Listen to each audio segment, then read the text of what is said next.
Welcome to the GameChanger 00100 show. I'm your host, GameChanger. All right. I hate doing videos like this. I hate doing beef videos or whatever you want to call it. I really just don't like doing stuff like that. To me, it's counterproductive, especially if you have an overall goal or message, which is what I do, which is what I mean is, which is what I have. I should say, excuse me. But some things just need to be done. I see people in the chat room already saying, y'all should have cut ties with him years ago. Okay, we're going to get into that later on. Well, actually, we can get into that now. You see, here's the thing.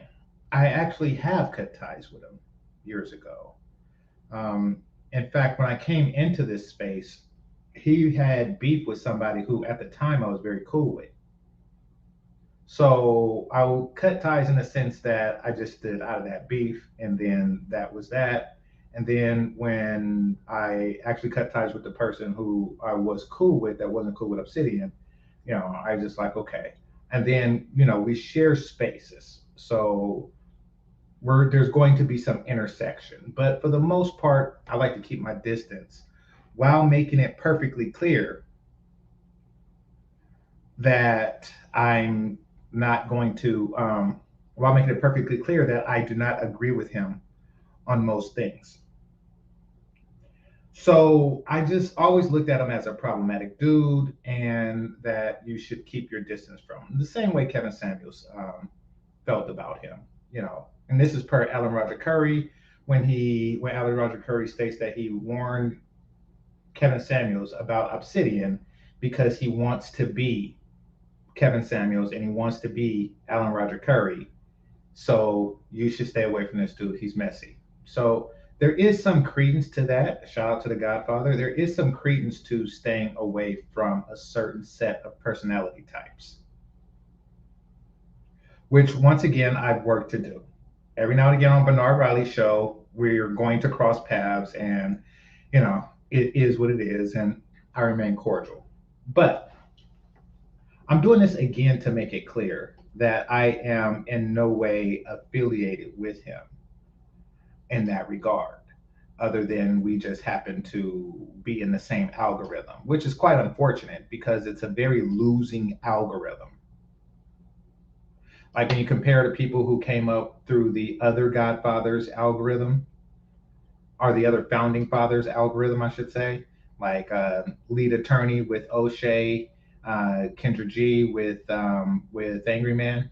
You kind of see that there's a lot more potential, far greater potential, and any of the other founding fathers algorithm than his.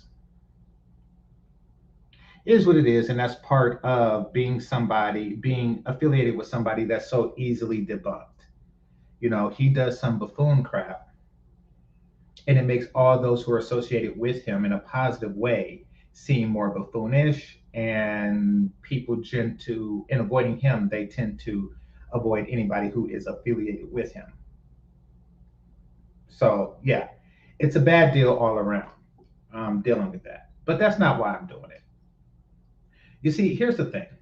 I believe in a certain code of conduct amongst people, brothers in particular, but I do feel that men should have a certain code of conduct in the way that they interact with people.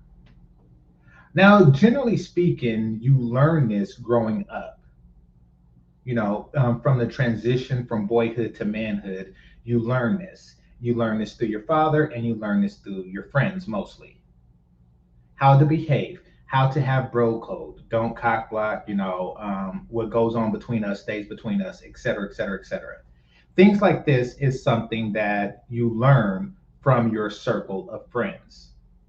I'm reminded of the movie The Wood, where dude came from North Carolina and his friends were the ones that put him up on game. Like, this is the breath mints that you use. This is the you don't wear this particular color in this particular neighborhood, et cetera, et cetera, et cetera. Do not do these things. You can do these things, and this helps you with your transition to manhood. But when you have a man in his 50s who hasn't really picked up on these things. It shows that he obviously didn't have friends for the overwhelming majority and duration of his life. In fact, he seems very confused at what friendship is because he believes that KS was his friend. And I'm going to get into that in a moment. But he has a very distorted view of what friendship is. And I'm not saying he thought that either of us thought that each other were friends. I'm not saying that for a moment. I'm saying the KS thing. But the fact that you did not develop a code that's subsequent to having friends, hit the like button, y'all, really says something about your past relationships and dealing with other men. Why do I bring that up? So this morning, I checked my inbox right before going on Bernard's show, and I said, oh, okay, I got a link here from Bernard. Let me hop on his Friday panel. And then I seen like something from Obsidian. An open letter to Bernard Riley, Edward Anderson. Oh, by the way, Edward, if you want to come up, I'll send you the link. Edward Anderson and GameChanger 01001. Yeah, okay. Regarding the state of the Black Manosphere 2022. So basically, he's talking about all the criticisms that we received or that we have given him based on his most recent behavior. You know, the inconsistencies in his message, the whole El Gibbet thing, the whole women should run the manosphere, just pretty much everything. So he gave like this whole spiel, and then he dedicated the last paragraph to me, which is perfectly fine on the surface. If you have a grievance and you want to send an email on that, that's perfectly fine. But look at who is on this email. And this is where it starts to get strange. And I started to say to myself, wow, this nigga has no code of conduct. So this says from Obsidian Talk Radio to Bernard Riley, Edward Anderson, GameChanger. CC, Melanie King? CC, D. George? CC, Danica Marie? So, since when do conversations that between men get CC'd to women that have nothing to do with that? I was like, okay, this nigga is off code and he has no understanding of what code is. Because Bernard, Obsidian, and I talked after yesterday's show. And Bernard had his grievances with Obsidian's behavior and how it affects him as a whole. You know, like and it is sad but true. The shit Obsidian says and does rubs off on Bernard. And that's largely because, and this is what I suspect, Obsidian likes to hop on Bernard's panel and throw out some fuck shit. See, every time he says something controversial and just downright stupid, he does it on Bernard's stuff. And then he hops on his show and he turns back to old school Obsidian. Hit the like button. So Bernard obviously is not happy with that because it's degrading the quality of his show.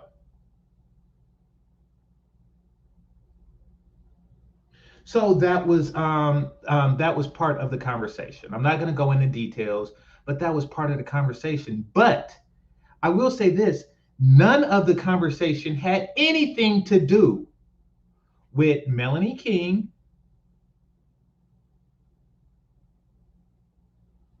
or Danica Marie or S. George. None of the conversation had anything to do with that. Yet he is putting out men to men to men conversations to women. Nigga, you are completely out of line.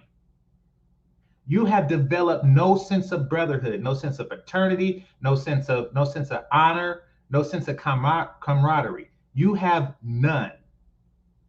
And it comes from a prolonged period of time absent friends.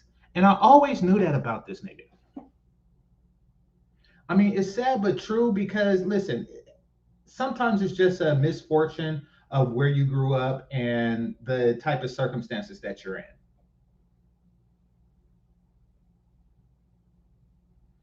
Sometimes it's just, and sometimes people just develop into a personality later in life. Who knows? Who knows why people like that don't really have many friends? And I really don't care about that because it's like it's never too late to make them. But that was always initially the category that I put Obsidian in. And it started when he told the prom story. And the prom story consisted of three groups of people, rather. The women who rejected him, his mother and sister, and the women that he rejected that his mother and sister introduced him to. But you want to know what it didn't include? It didn't include a group of young men that were also 17 and 18 years old that said things like, hey, dude, why don't you go with my girl's sister? She's cute. Like, hey, oh man, why don't you go with my sister? She look cool. Hey, oh man, why don't you go with my cousin? She's cool. Hey, oh man, my ex, I know we broke up, but hey, she said that she was feeling you. Why don't you go with her? You see, that group didn't exist because there was no brothers in his circle. Also, there's other things about that. Like, and I didn't want to bring it up before, but I think that is glaringly obvious to those who went to prom and had like friends. Oh, okay, here's the thing. Even if the third and fourth chick wanted to go with you, the answer would still be no because you've already made them into third place and fourth place. Now, a friend would tell you, like, listen, nobody's going to say yes after you already got rejected 2 times. They would have told him that, but they didn't. And he continued this process 10 more times. After the second one, it's pretty much burnt. It's pretty much burnt. No chick wants to say, oh, I went with the nigga that you rejected. So basically, when he asked number 12, nobody told him that she's going to say no because you just got shot down by 11 of the previous chicks. Even if she was interested, she would have said no. Nobody had told him that. You ever see somebody walk around musty or some shit like that, and you like, wow, you have no friends. You have no friends. That's why nobody told you that you are musty. No, I say 10 times because after the first 2, it's pretty much a wrap. Even if the other 10 are interested, you made them third choice. And I'm saying 2 to be generous. Like really, it's once a chick realizes she's second choice, who wants that? Who wants to be looked at as oh, you went to the prom with my reject? And if number 12 had said yes, it would be 11 chicks that say you went to the prom with my reject. See, but he didn't know that because it comes from absence of friends, and that's okay. I just looked at him as a dude that needed a certain circle, a certain brotherhood, to where people can help guide him into a proper and dignified direction. Had he had that in high school, he would have said, somebody should have told his ass, that if you ask the prettiest junior in the school, she's going to say yes because she wants to go to the senior prom. She don't really have to be into you. The prettiest junior would want to go to the senior prom, even if it's with you. Nobody told him that. Nobody told him that girls from the other schools are going to say yes. And that is because the only way they could get to the prom is through dating. And they want to go to more than one prom. The prom sells itself. None of your friends had told you that because you didn't have any. And this isn't me making fun of you for not having friends. This is showing how the behavior permeated well into your 50s. It shows, it echoes into your 50s. You took a private conversation between me, you, and Bernard that was designed to help you. We are privately telling you, bro, you are making a fucking jackass of yourself. You are making a jackass of yourself and not in a good way. And you took that to write some shit and send it to females who don't, who's, this is not their concern. What dog in the fight? Those names did not come up.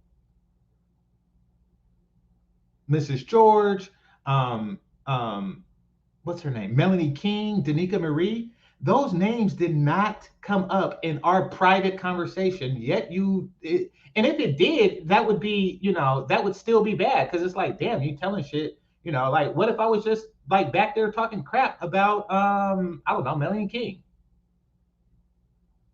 and you just want to air shit. So I was like, okay, this dude has no sense of code, no sense of honor. And this is just a conclusion that I had from reading that he sent the email. Reading that he sent the email.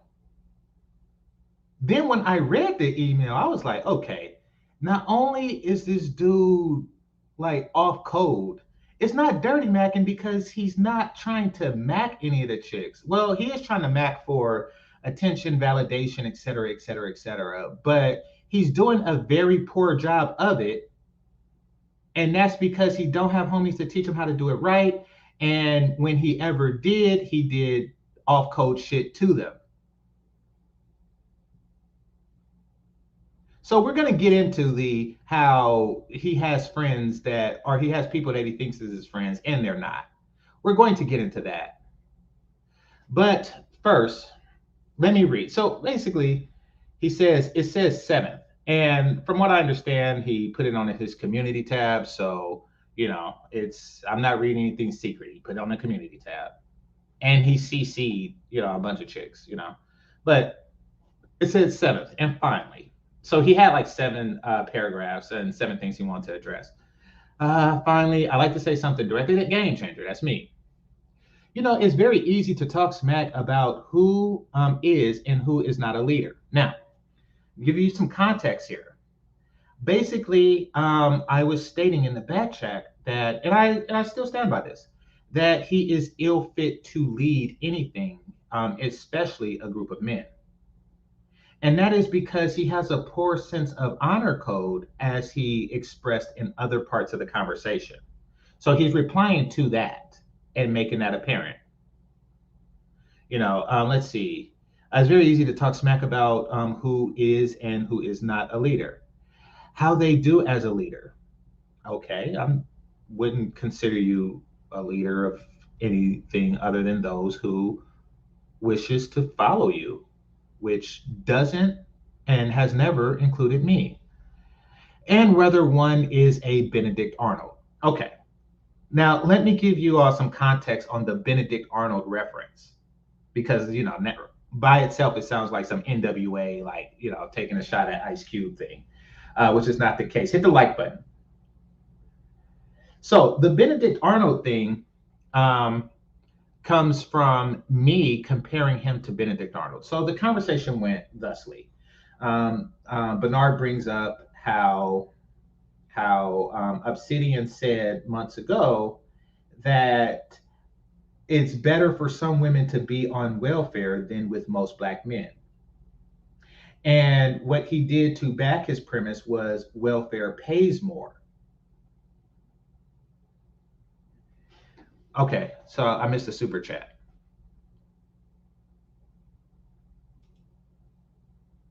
Okay, Michael Ross, thanks a lot, brother. Appreciate you. Y'all don't super chat a lot. We'll say that. However, and that's okay. It's not a major thing, but I do notice that. Anyway, he said something. He said something to the effect of, "Welfare is the better deal than most brothers, simply because it's a total annual greater net benefit." And he's saying that they are just using their hypergamy to go with the best economic offer that is available to them. And um and then him and Bernard had a back and forth, and he says, well, if you run the numbers, which I was like, okay, by that logic, Benedict Arnold was right to behave in his financial best interest because the British paid more than the Union rebellion, or the Americans, whatever you want to call them at the time, the colonials, whatever you want to call them.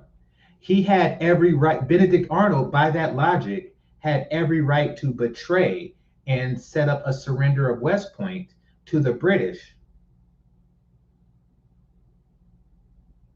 because it was in his financial best interest to do so. So that is how I equated that mindset, that thinking, to a Benedict Arnold. When you're not loyal to anything other than the bottom line, then you go with whoever gives you the bottom line.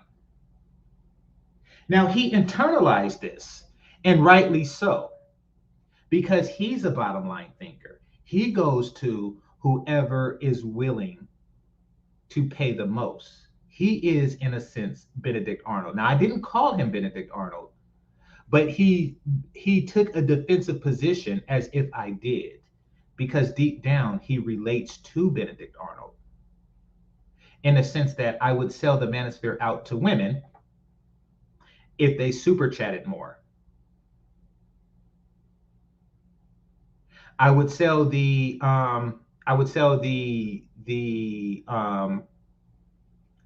manosphere out to L Gibbets if it benefited them more.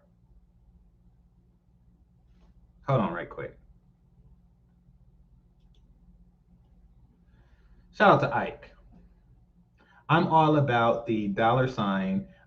It's the Nigerian way. And guess what, Ike? That's why y'all fucked up.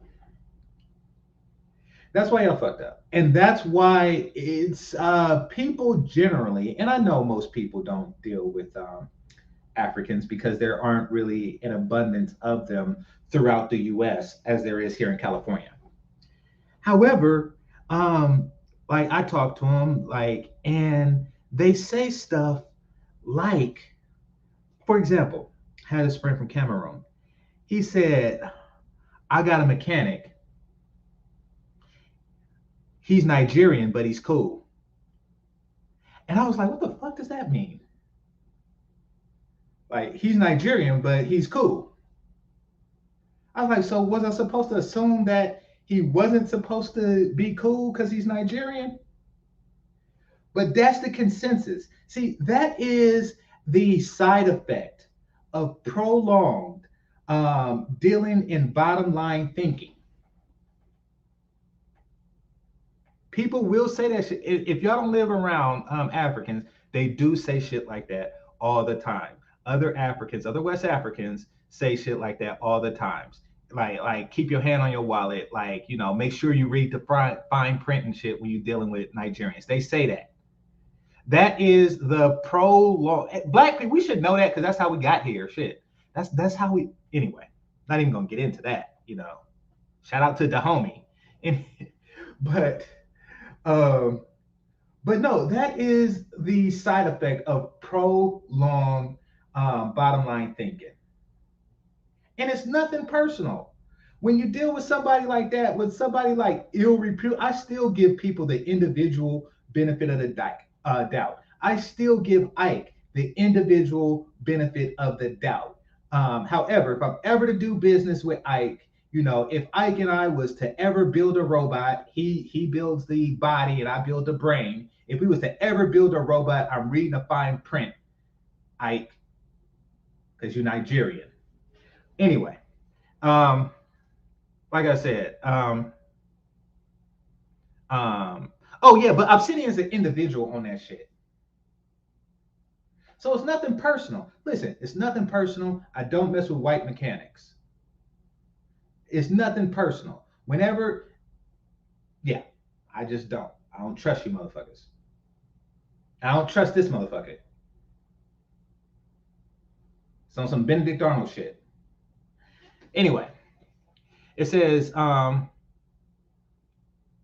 whether one is a Benedict Arnold, all from behind the comfort of a faceless avatar.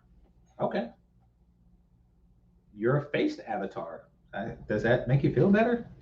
Anyway, it says there are quite a few guys in and around the Black Manosphere like you, know-it-alls, who nevertheless can't be bothered to do this full time because they have a real job. Yes, yes, there are a bunch of guys in the Manosphere with real jobs. That's what I would hope. I would hope that they have real jobs. And it's funny how he understands or he feels that what he does is not a real job. It's a bunch of guys like you out there with real jobs. Yes. Yes, most people have real jobs. Yeah, I know. It is a good thing when you're not an idiot. But we'll talk about that more. You may fool everyone else, but you don't fool me. The real reason why you won't get your behind in the arena is because you know you will get your ass kicked. I don't know if he's threatening me, which would not be wise, or is this some proverbial arena that he's talking about? I don't know which is which. I truly don't. This is when it starts getting really stupid. But then again, it's Obsidian. Because either way is stupid. Like, is he talking about some verbal arena, which happens every time we talk to each other? Or is he talking about an actual arena?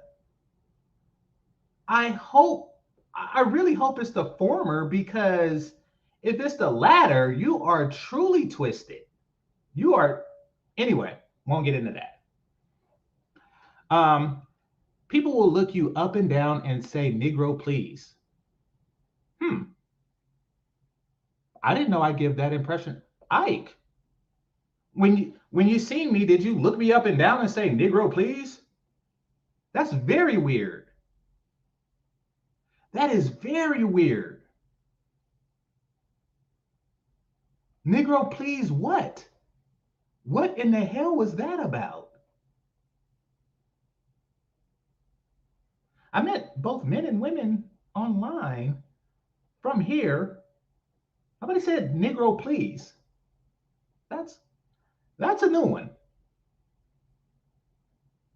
That's a new one. But okay, I guess.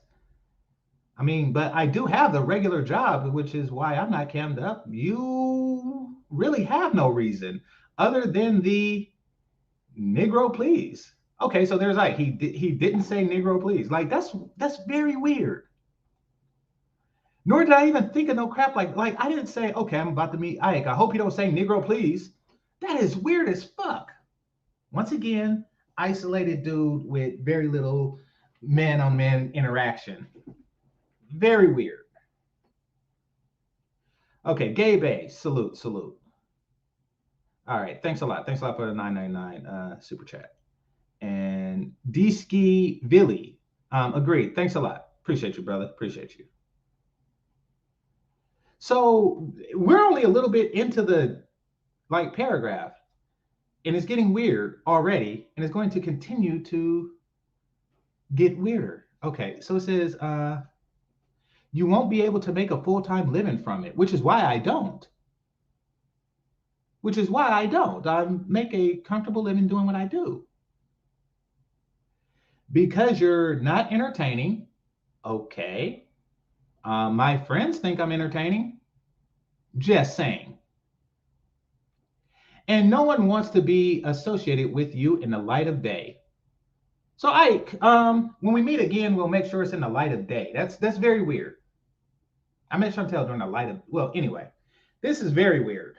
No one would want to be associated with you in the light of day. Now, since he said that, I'm going to stop right there and just call out what everybody is thinking.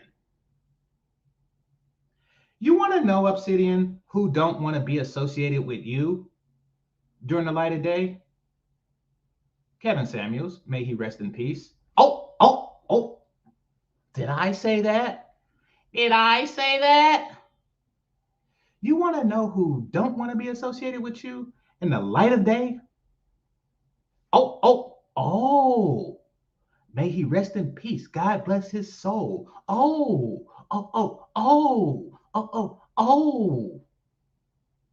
You want to know who didn't want to be associated with you in the light of day? Oh, that's right, Obsidian. Didn't you say you met the Godfather? I met the Godfather in person. Really? Where's the pictures? So he meets up with mediocre tutorial and reviews, and he's like, selfie time. He meets up with Jenny Babas, and he's like, selfie time. He meets up with Saint in the Center, and he's like, selfie time. Lead attorney, selfie time. Dennis Sperlin, selfie time. What's her name? Melanie Monaco, selfie time.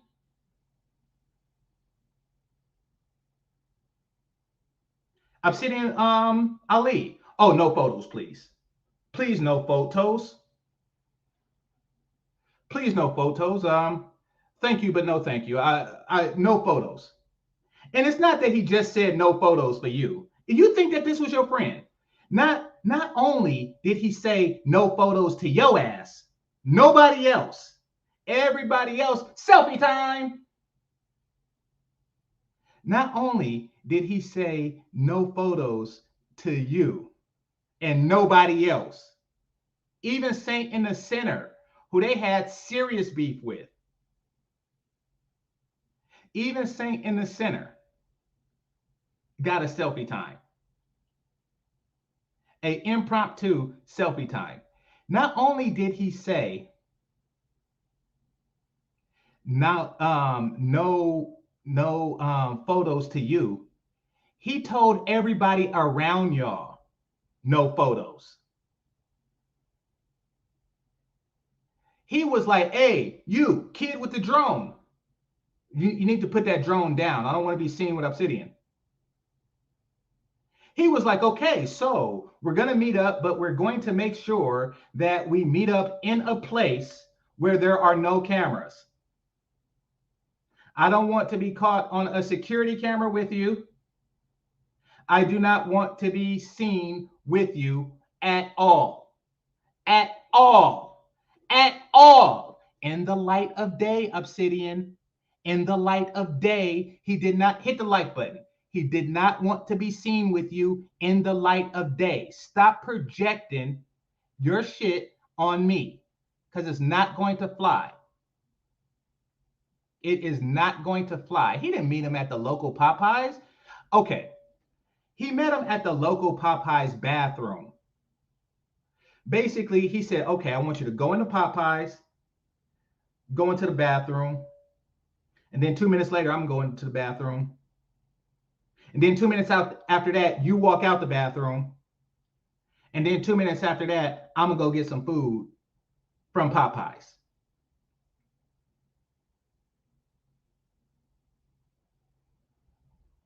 We met in person.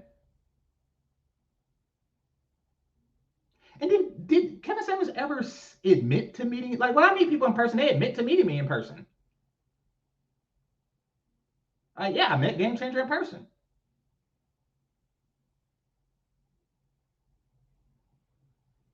I didn't think to do like a selfie time with Ike or anybody like that. But yeah, I bet.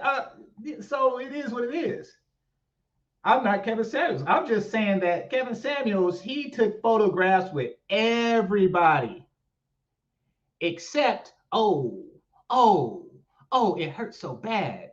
Oh, it hurts so bad. He took photos with everybody. He took photos with everybody. Like, dang, it must suck that people do not want to. And this is your friend. This, what about your friends though? Like, this is supposed to be the homie. This was supposed to be the homie. Yeah, I'm looking at your Instagram right now, and y'all are not shown together.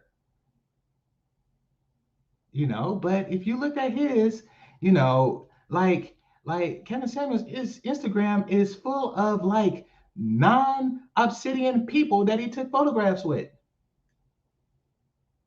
Just saying, damn. And this is your homie? This was your homie? Dude, you were a tag along. And that's how he treated you. That's how he looked at you.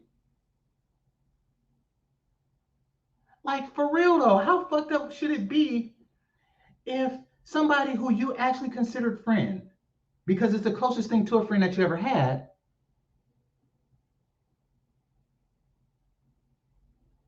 don't want to be seen with your ass? This man had 1 million subscribers and he thought he would lose $200,000 by taking a picture with your ass. Yes, exactly. Straight tag along. Now, I want to show y'all something while we're on this thread. Hold on. Because I'm just saying, like, but I thought he was my friend, is what Obsidian is feeling right now. No, he's closer to lead attorney's friend. Oh, but we're not supposed to mention that. I mean, you have been singing his praises for the 7 years, and lead attorney, he comes up and in 7 months he get a photo op. What's up with that? What is up with that? Just saying. And how long has Dennis Sperling been on the team? What, a year? 9 months, a year? 15 months? A lot shorter than your ass. And photo op. Now, just to be clear, if he ever tries to hit back with the, I don't take photos with everybody, if he ever tries to hit back with something like that, then all you have to do is hit him with this. Hold on one moment. Let me show you. Let me show y'all what I mean. Hold on.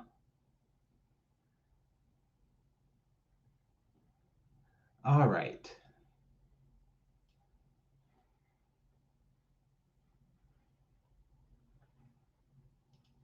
Let me show y'all what I mean.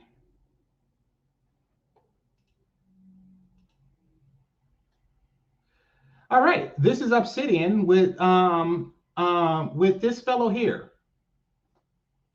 Obsidian is taking a picture with this guy. Now, I don't know who this guy is. Shout out to you, whomever you are. But I am going to call you not Kevin Samuels. You are not Kevin Samuels, sir. Obsidian likes putting on a suit and taking pictures with other people's in suits. But when he asked Kevin Samuels to do it, Kevin Samuels was like, oh, no. I don't take pictures with people in suits. What do I look like, Kevin Samuels? What he really means to say is, I don't take pictures with your weird ass in suits.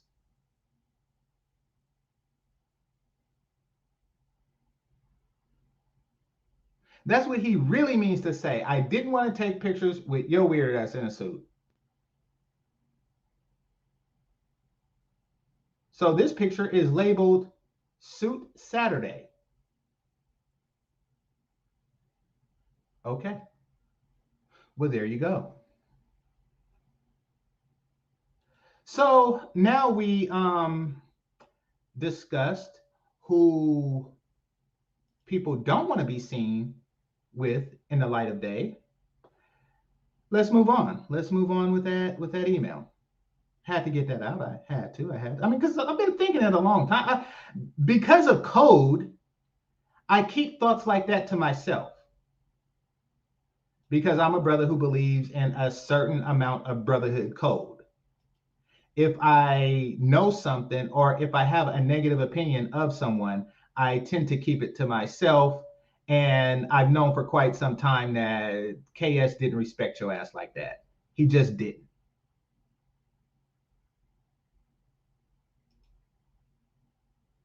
Is what it is. Now, but I've been keeping it to myself, and now that I realize that you have no code of conduct, I don't either. So, bought that on yourself. All right, let me go back to the email and cover that some more. Shout out to Charles Merchant. Appreciate you, brother. Thanks a lot. Thanks a lot. Hit that like button, everybody, please. Please, because this is not over yet. Unfortunately, this is not over yet. All right.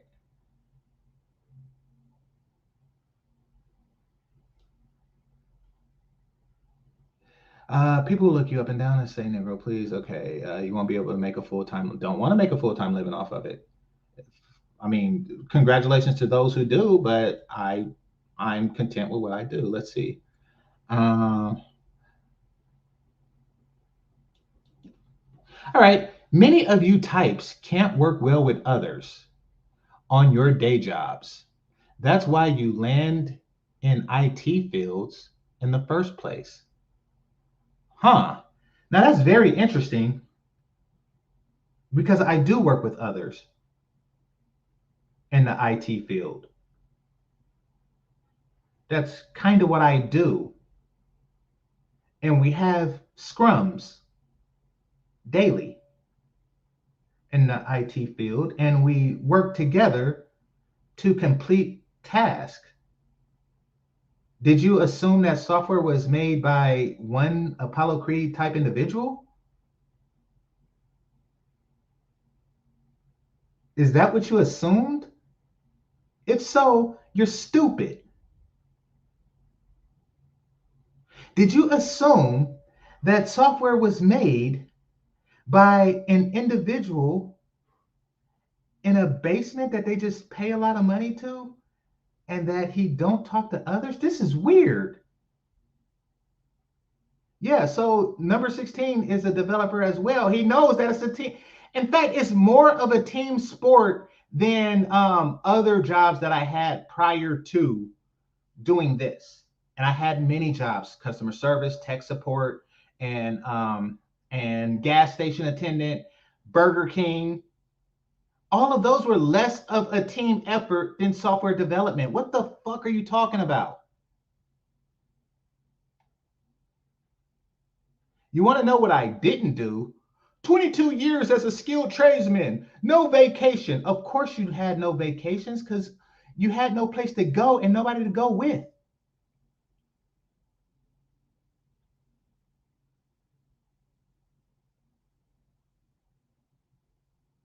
You the one who just like stood behind a conveyor belt or some crap like. Anyway, I'm not even going to get into what it is that you do and called it mechanical engineering. You want to know who's an actual engineer besides myself?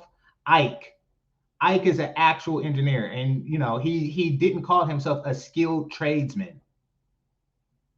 And he takes vacation. In fact, he's probably on one right now.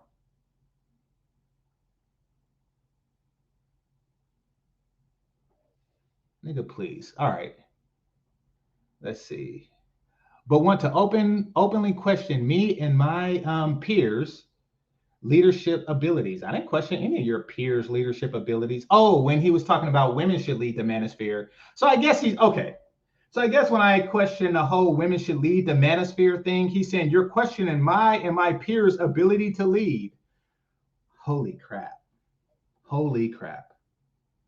Stop it. That's him, not me. Stop it. None of you have accomplished what is that? Scalenta or scalentilla? A scintilla of what I have done in the past 7 years. Um, what have you done, sir? What have you done? And you created a station. And first of all, notice how he's sticking to like the last 7 years. So he like spent the overwhelming majority of his life not going on vacations, thinking that's a good thing. Like after 22 years of work, he got a couch and not even a Mini Cooper yet. Just saying.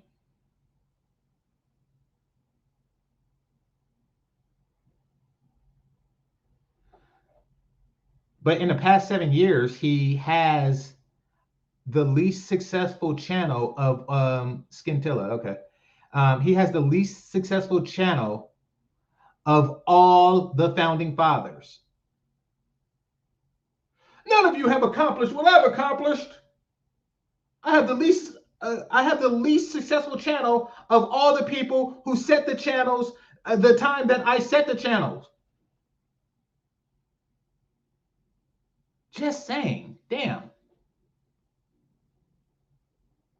All right. Let's see. Opening question, my ability. Love you. Okay. Yet you hold yourselves as some type of judge and jury. Listen, every person is a judge and jury of who they choose to associate with. Me telling you that I don't think that you're a competent leader is not me judging you. It's me saying that I don't think, I mean, everybody has a right to make that judgment. I don't think you're a competent leader, and therefore I'm not going to associate with you. I don't want to be seen as being a follower of yours, because then I look like a damn buffoon. Let's see. Of arbiters of who is and who is not fit for leadership of let's see, something I helped to create. Okay, listen, if you feel that we should be down with your leadership because you helped to create it, then don't call me manosphere. That title really don't do shit for me.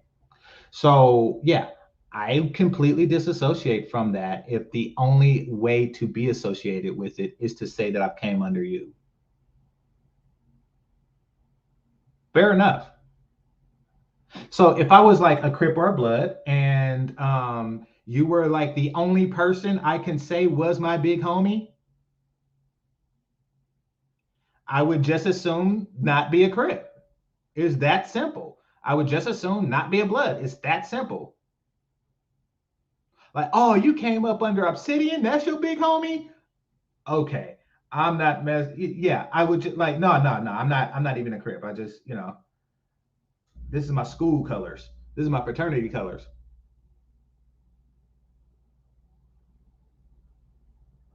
It's that simple.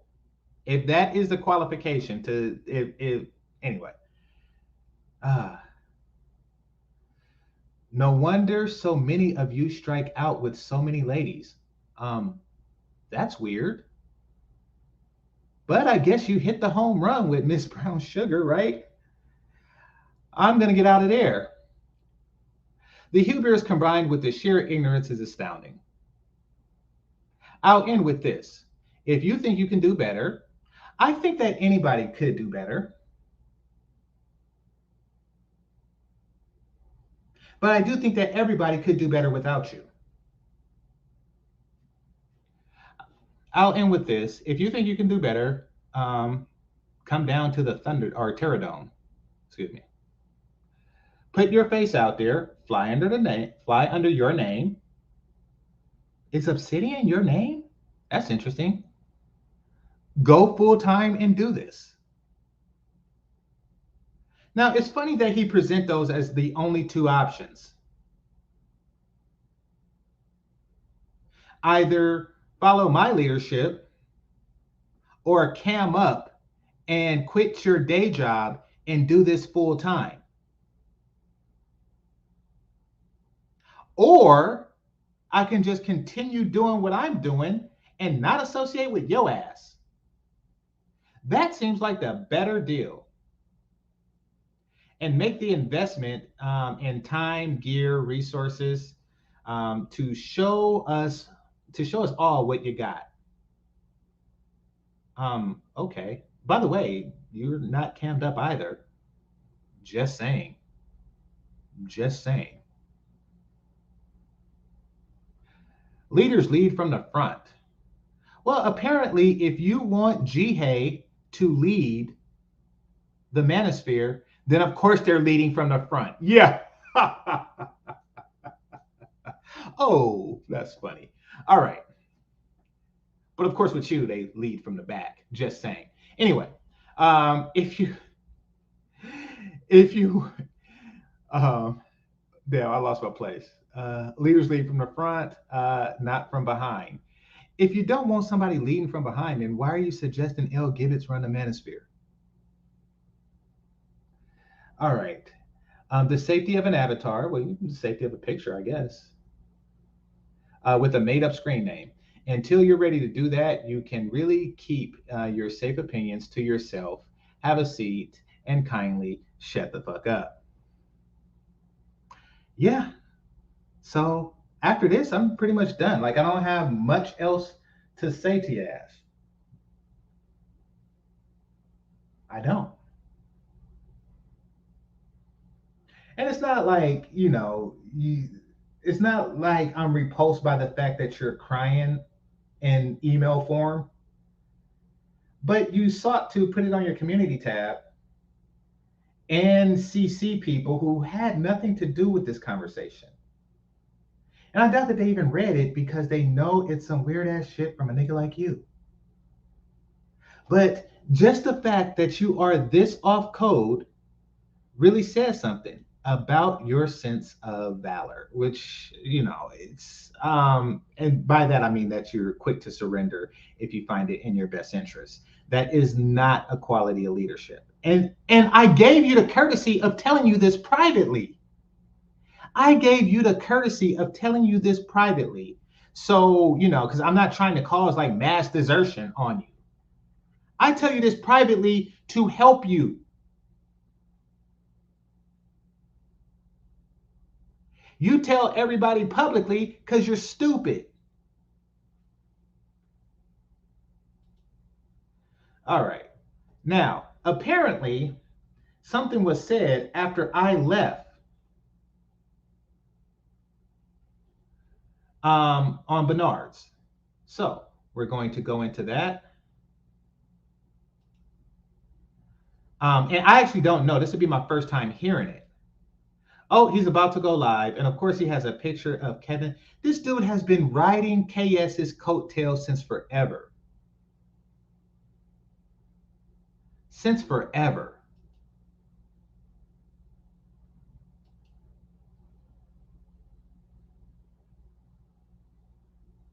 All right, give me a second.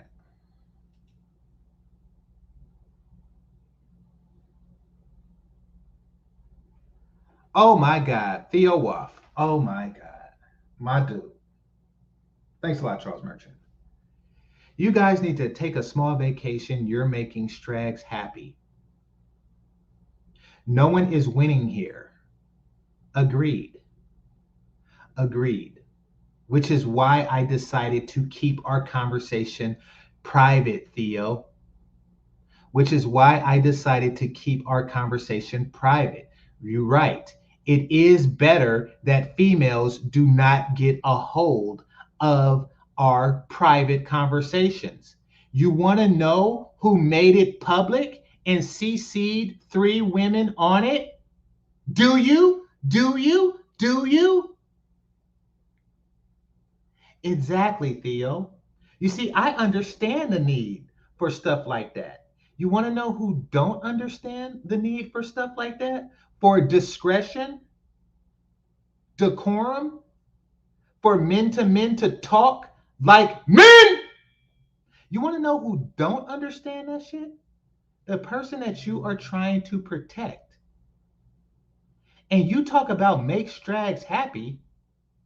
This nigga, he said to everybody that Strags are better off on welfare. He said that Strags should lead the manosphere. What makes him happier than that? So don't come at me with your $10 talking about us making the Strags happy. Nothing makes a Strag happier than a treasonous ass nigga like that. Let's be clear.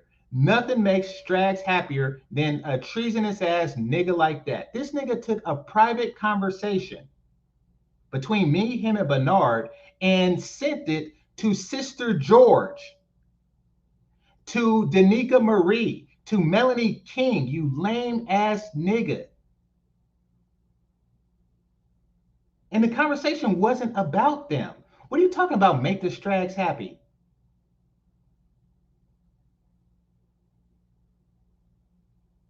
This nigga has been giving invisible blowjobs to Strags since he was born.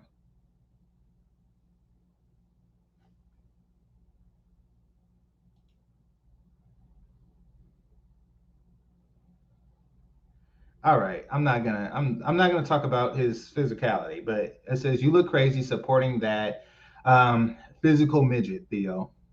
You know, listen, I men come in different sizes, all different sizes. It's not a major deal, you know. I don't struggle. So Ramil met me in real life. I'm not a short dude, so that's not my plight.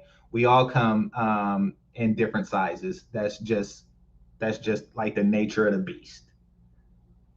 But he took it to a different level because he's looking for validation from women, and he don't really mind throwing men under the bus in order to do it. But nigga, I don't get thrown under the bus.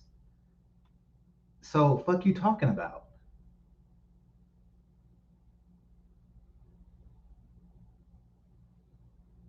All right. So no, okay. So somebody said, so Ramil's in here, but somebody said I stopped taking him seriously, GameChanger. Listen, shout out to Ramil, but I'm not Ramil. Ramil, he's the dude that says, you know, listen, if I don't like a motherfucker, I'm gonna blast that nigga. And I'm just gonna keep hitting at that nigga. That's his style. Salute to him. I got a different style. I don't like that nigga. I just disassociate myself from him, as I have for quite some time. I only just run into him on Bernards and shit. Like, as I have for quite some time. And I didn't really see the need to do all that extra shit. And that's because of what Theo just said. It's just making the Strags happy. But this nigga is chronically off code. He is habitually off code. He's a habitual off code nigga. And I can't have that. I cannot have that. Everybody has some type of code. I know it's supposed to be like something between, I guess I'm an educated lame. I guess I fall into that mantle or whatnot. But, and Pookie and Ray Ray, but they have a code. And really so educated lame. Shit, everybody has a fucking code. Lame ass nigga. Obsidian, everybody has a certain code, and it deals with how you deal between your dealings between man and woman. Period. That is a universal thing. You an imbecile.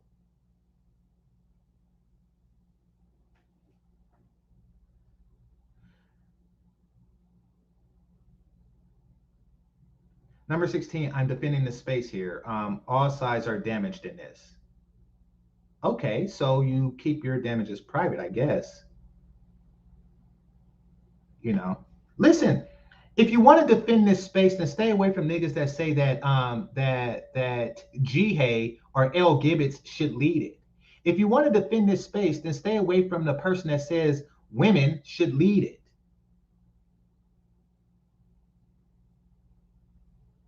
You know, kind of like if you cared about America, you probably wouldn't say that Russia should lead our armies. It's kind of like that.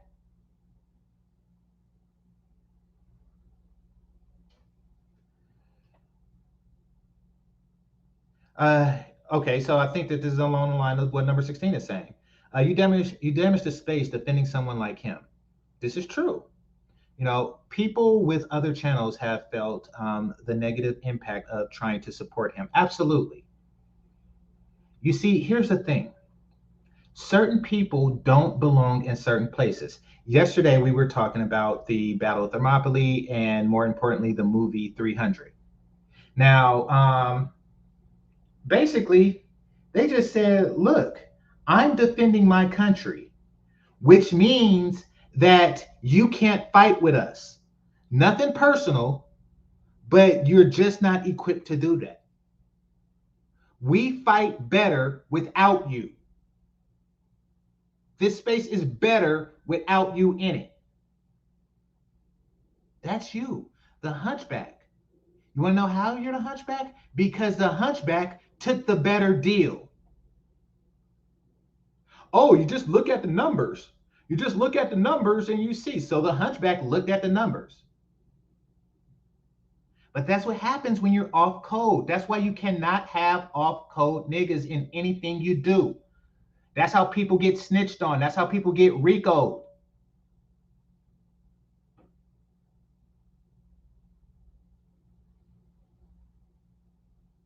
You can't have off code niggas in any enterprise. Yes, that enterprise crumbles. It crumbles completely.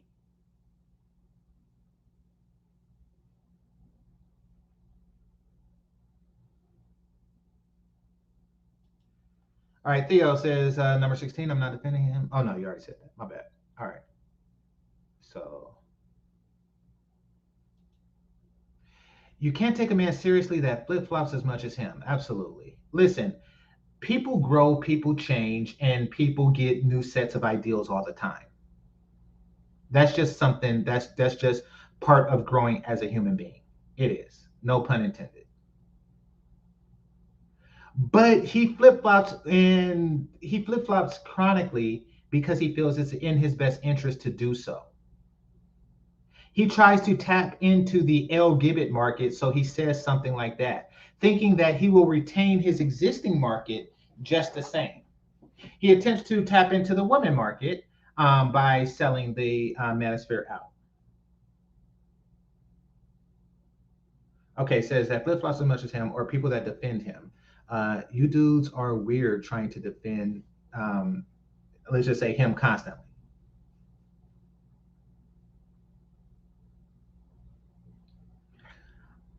Listen, I don't know when was the last time y'all heard me defend him. Maybe if he had a particular talking point that I agreed with, but even that's becoming rarer and rarer and rarer. But the thing is, and this is the Theo, the more you defend him, the more he behaved in an indefensible manner. And that was the reason why Bernard Obsidian and I were having that conversation. Because Bernard was basically saying, you are behaving in an indefensible manner and you are making me look bad by defending you. No, I get what you're saying. Yeah. You are making me look bad by defending you. Stop saying chronic, indefensible shit. And this is private that we're having. This is basically like, listen, I'm not trying to embarrass you, but stop saying chronic, indefensible shit to where you embarrass Bernard. I see Ramil talking shit about Obsidian, and rightly so. But see, that shit blows back on Bernard. That shit blows back on Bernard being polite and trying to stay neutral in his fuck upness. So Theo, That is what number 16 is talking about. That's what number 16 is talking about when he's talking about there's a consequence for defending that nigga. And Bernard has reaped that fucking consequence over and over again.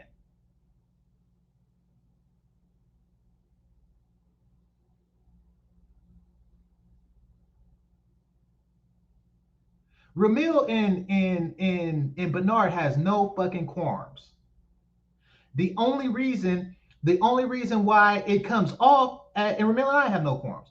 The only reason why it come off like that is because when Ramil is attacking Obsidian on some fuck shit, Bernard gets roped in because the fuck shit happened on his show. And because he's a neutral, he has a neutral personality, people are taking that as agreeing, as co-signing this shit.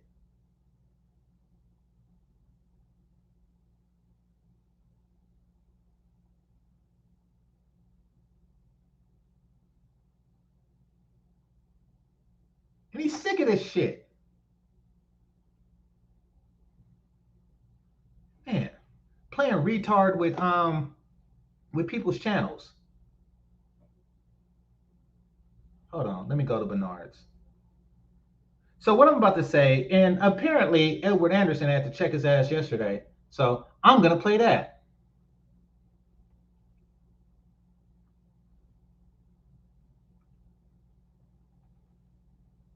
Hold on.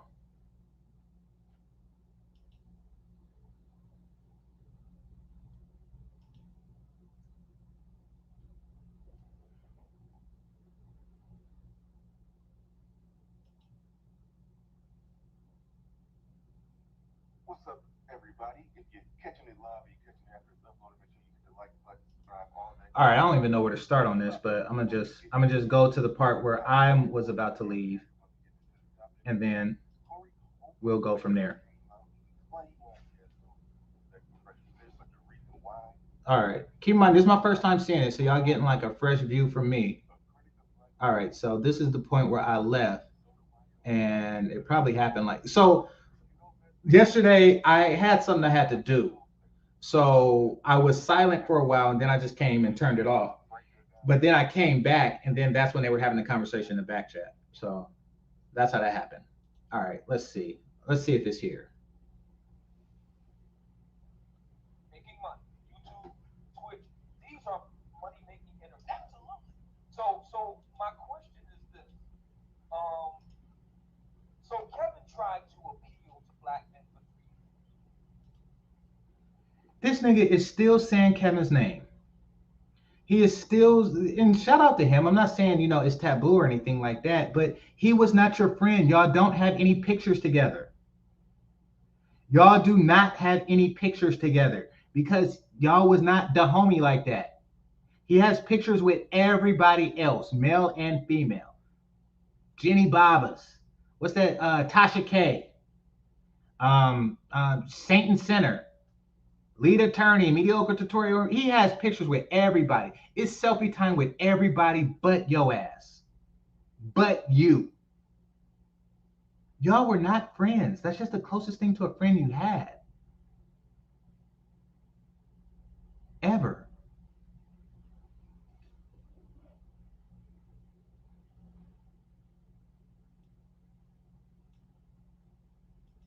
He had He had 50,000 subs. I was just about to say that he had a max of about 80.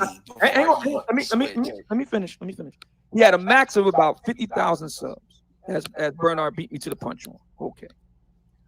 He went viral on World Star Hip Hop. World Star Hip Hop is the single biggest, most successful website aimed at black men, particularly, but not solely, particularly. Hold on, let me. Peace to Bernard Riley. Thanks a lot, brother. Thanks a lot. All right, it says Mr. Theo is very valuable to the space, and I get the O-Man need to listen. O-Man and Theo, y'all could do y'all thing. I'm not tripping. I'm not tripping. Theo, I understand. Well, I'll put it like this. It's perfectly fine. I just grew up a lot different than you did. And as such, I know to stay away from off-code ass niggas. Ike and Ramil is in the chat room. We talked about stuff, nothing major, but we talked about stuff that don't come out in emails. These dudes are not off code like that. They not off code to where I tell them something, at a spot in Oakland, and then they just announce the shit the next day to everybody. It is nothing really major to hide or anything like that, but it's just like that just shows how off code of a nigga you are. Anyway, it says, let's see, is everybody? Oh man, needs to be set down. But do all you can do to minimize unnecessary casualties. Yeah, Bernard was about to be an unnecessary casualty. That's what I'm doing. He's a toxic ass nigga. He's that hunchback in 300. He will get others killed. Other people will take an arrow because he's not holding his shield upright.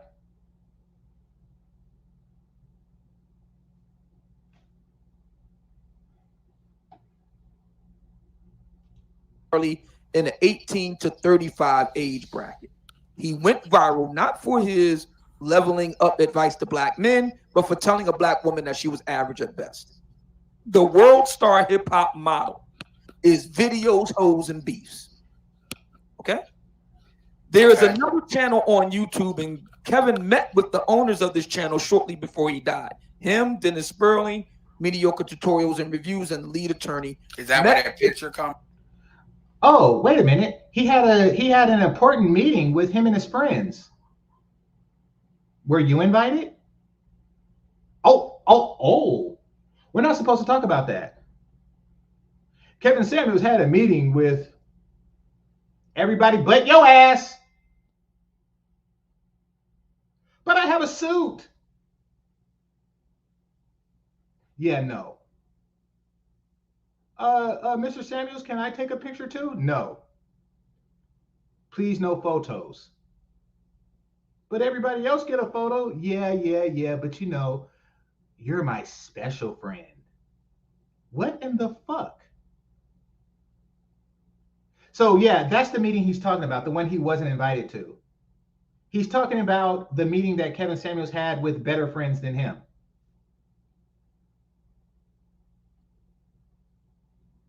Hold on. There's a perfect meme for that. I'm gonna look that up while I play. From? Yes, met with the owners of the channel, Teaching Men's Fashion. It's two brothers from Ecuador.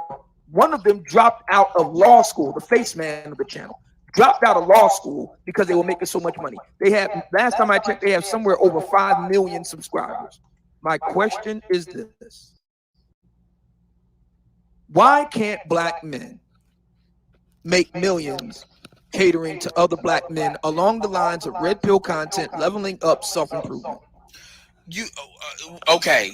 That last part is because the market, the audience market is not developed. Like when I say the content, the audience market is really not developed like that.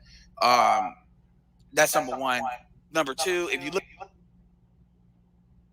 at things like sports and stuff, it's because it's men want information from women more than men as far as this type of stuff for a variety of reasons. Part of it is female nature, part of it is they can bond with each other, but the men don't, because a lot of men don't see shit as valid until a woman is involved. So when you look at self-improvement and all of this, the woman is the one that picks the alphas in the minds of black men. The woman is the one that does that. And this is how most black men think. A lot of the audience, it's a very gynocentric socialization. So our market is always skating as this is Obsidian. Skating uphill. Ice skating uphill. It's always been like that. So the way I frame what we do is more like activism. Now,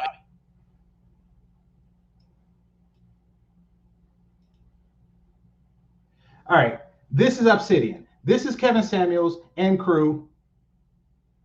And this is Obsidian trying to sit with them. You can't sit with us. You can't sit with us. That's Kevin Samuels and crew. That's them telling Kevin Samuels, you can't sit here. Remember Forrest Gump was looking for somebody to sit next to on the school bus until he finally found Jenny. This seat's taken. This seat's taken. That's Kevin Samuels. You can't sit with us.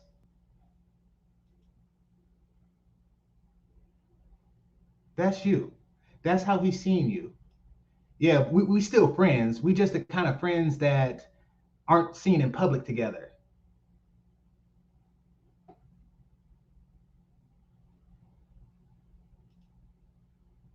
Is there a socialpreneur aspect to it? Yes, but it's like being pro-American. Take Tarina Shee. It's like doing what Tarina Shee does versus doing what Brandon Tatum does. Which one's gonna make more money? Anthony Brian Logan too. Nigga, you saying I'm pro-America and calling black people out? What about black-owned black crime and all of that? It would have mainly black main difference. And are in every movie and TV show while black man's image is trash. Coincidence. Stop free riding losers. Super chat and right on cue. JC says free. I think that's true though, fellas. I don't think that's true. I don't think that is true. That I used to think that though. I used to think that the Jews don't have it. No, they have it. Yeah, exactly. Jessica X proved they have it. Hold on. No, Kevin Samuels proved they got it. Right, that's what I'm saying. Yeah, you're right. Kevin Samuels, and I always say this whenever I understand that women were there, but those super chats were of men.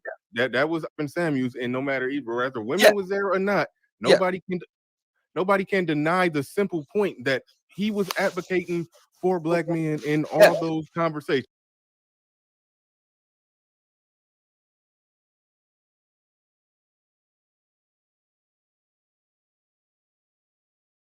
I have to stop it for a second. Somebody said Obsidian was invited, but just didn't go. Yeah, right. Nigga, please. If Rihanna invited you to her pussy, would you go? That's how Obsidian feels about that invitation. There is nothing. This man lives to be seen in a suit, and he lives to be seen hobnobbing with Kevin Samuels. What are you talking about? If Rihanna was like, hey, GameChanger, here's 2 tickets to bite my ass. What are you talking about? He was invited and he didn't go. Obsidian never had anything better to do in life but to take pictures with Kevin Samuels. Get the fuck out of here.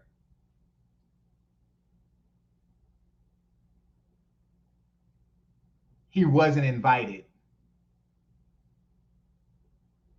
Man, that's like a basketball fan being invited to LeBron James' house and he says like, oh no, thank you.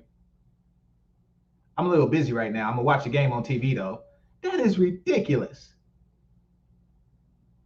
He was invited and didn't go.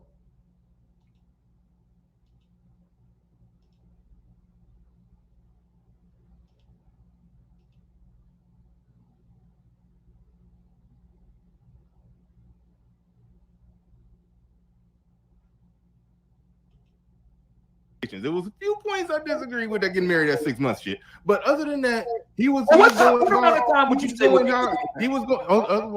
going hard for black men against the black female. Y'all see that? Y'all see that contrarianism? So Bernard was like, he don't agree with marrying after 6 months, and I don't either. But Obsidian, he's going to go against Bernard. He was basically, that was his attempt to say, well, how long should a person wait?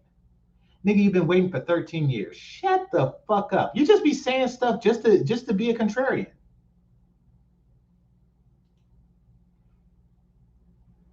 Narratives that they put out there against black men, refuted, defeated, debunked all their arguments, and made all our arguments and was undefeated. Kevin is and died undefeated, advocating and being funded by black men. So I'm not going to give women. I'm not going to throw a black girl magic party. No. I mean, that's not what we're doing. I agree with you, Bernard. I agree with you on that point. What I'm saying to you is, it was that animated them and not self-improvement.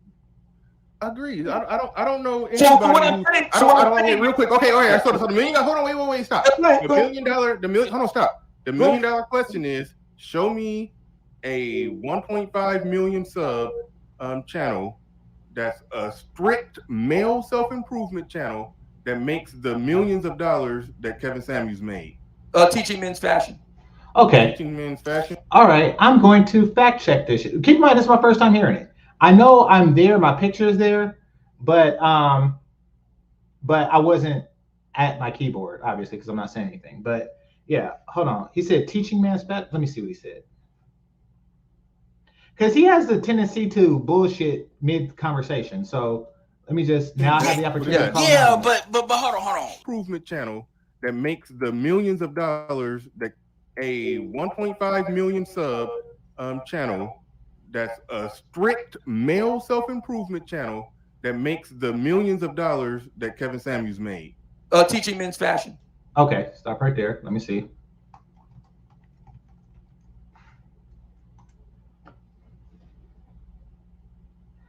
Okay, so teaching men's fashion. Here we go. Okay, so it doesn't have 1.5 million subscribers. And that was one of Bernard's stipulations. It has 49,741 subscribers. Oh, wait a minute, my bad. That's how many views. So no, this has 5.7 million views, or excuse me, subscribers. So my bad on that. Let me see what else I could dig up and see if it meets all the criteria. Give me a moment.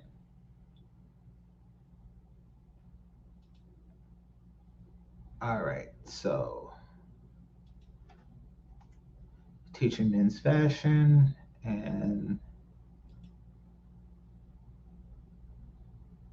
today we got a fun video where we're bringing in 5 guys.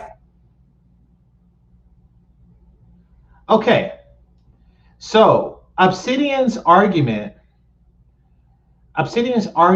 was that that there are channels that has a lot of views and everything that's solely dedicated to teaching high fashion to men. So now when we go to the homepage of Teaching Men's Fashion and we look at the intro, 5 girls versus 5 guys rate each other on attractiveness. So yes, this is about interpersonal relationships between men and women. That's what it's about. 5, she's being fake. 5 obvious signs she doesn't like you. This is more like a dating, mating, and relating channel. So yeah, this is a bad example. Let's see. You will never have a girlfriend. Yeah, this is, what the fuck? This is relationship as fuck. This is why you can't stop thinking about her. This is way more relationship than fashion.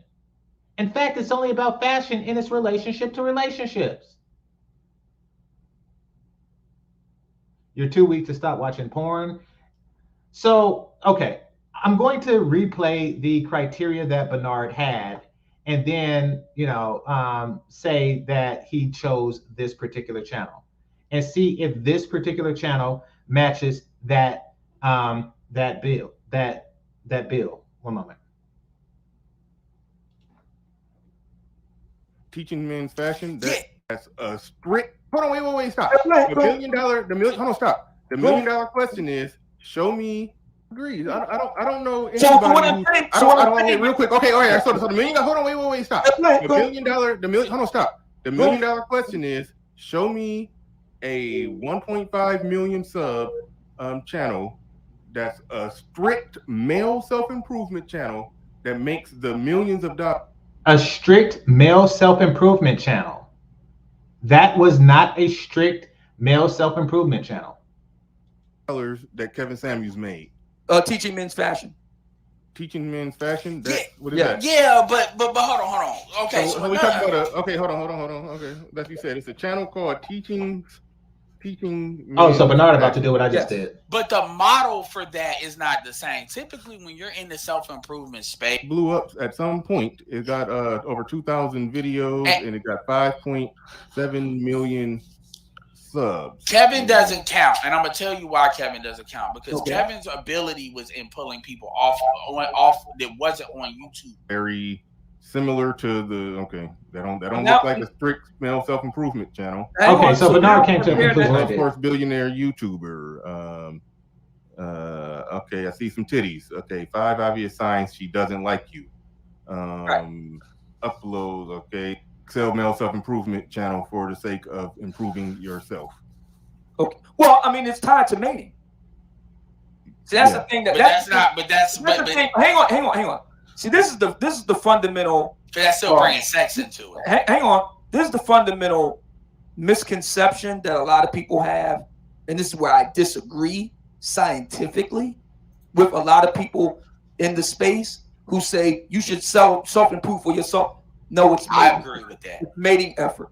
No, I agree. I agree 100% with that. Hold on. I agree 100% with that. But you said you talked about it as if it's a strict self-improvement channel. But no, it is a dating and mating and improving yourself and getting your money. It's also I see some little stuff about money. Well, not really. No, it's about self-improving yourself, getting fit, getting in shape, looking. Get that we're in, because if you talk about the finance, because even in that market, they're not for men. They can. It's talking about self-improvement and money, and they got 868K subscribers. Man, I forget who they like. What I'm saying is this. When you look at World Star Hip Hop's channel, 26 million subscribers. What I'm media channel. Well, all of these are media channels. And what I'm saying is well, hold on. We're talking about channels on YouTube versus a channel on its own damn channel. That's a different thing. If we're talking about World Star. World Star.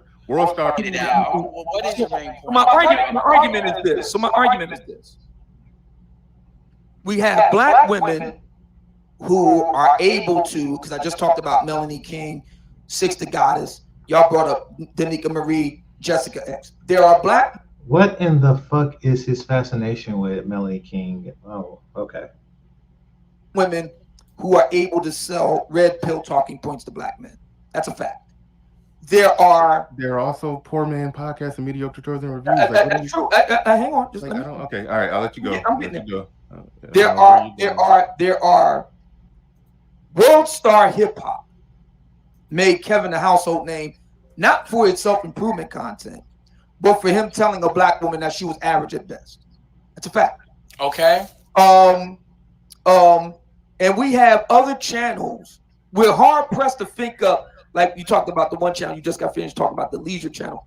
That's not something that's like a household name, so to speak. We had to kind of go looking for it. Well, I'm trying to find out where the shoe is. Right, yeah. Well, my point is, on the one side, I can't blame the market for where it is.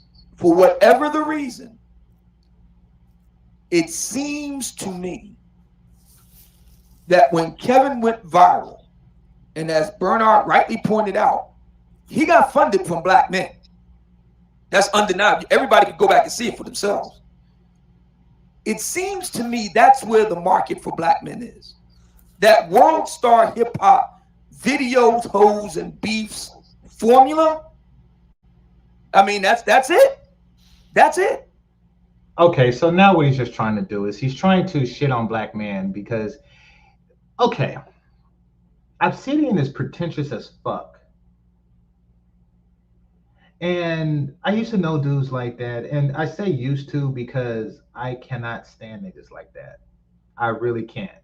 Like, if you're middle class and they upper middle class and then they date the niggas who be like, no, this is the proper fork for niggas, shut your ass up. I grew up on 97th. You grew up on 99th. Stop trying to act like you different. Nigga, fuck you. That's what Obsidian is doing. Like, fuck Kevin Samuels' audience because they came up through watching World Star Hip Hop. All of you Negroes are so lowbrow and unsophisticated because you watch World Star Hip Hop. Where I, on the other hand, read the same 5 books over and over again, and every time I reference a book, it's the same 5 fucking books. But I am sophisticated. Shut your ass up. You're shitting on Kevin Samuels' audience because they're not your audience. Because you don't have it like that.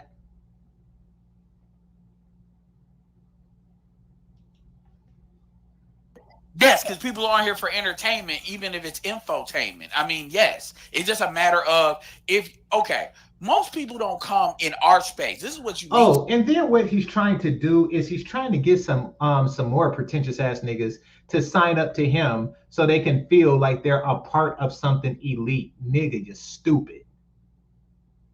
If you think that he's an elite of any type, you should fall down a lot. I'm not talking about like fall down in life and stuff like that. No, what I'm talking about is you're so dumb that you shouldn't be able to walk correct. Like, I'm highbrow because I listen to Obsidian. Nigga, you're stupid.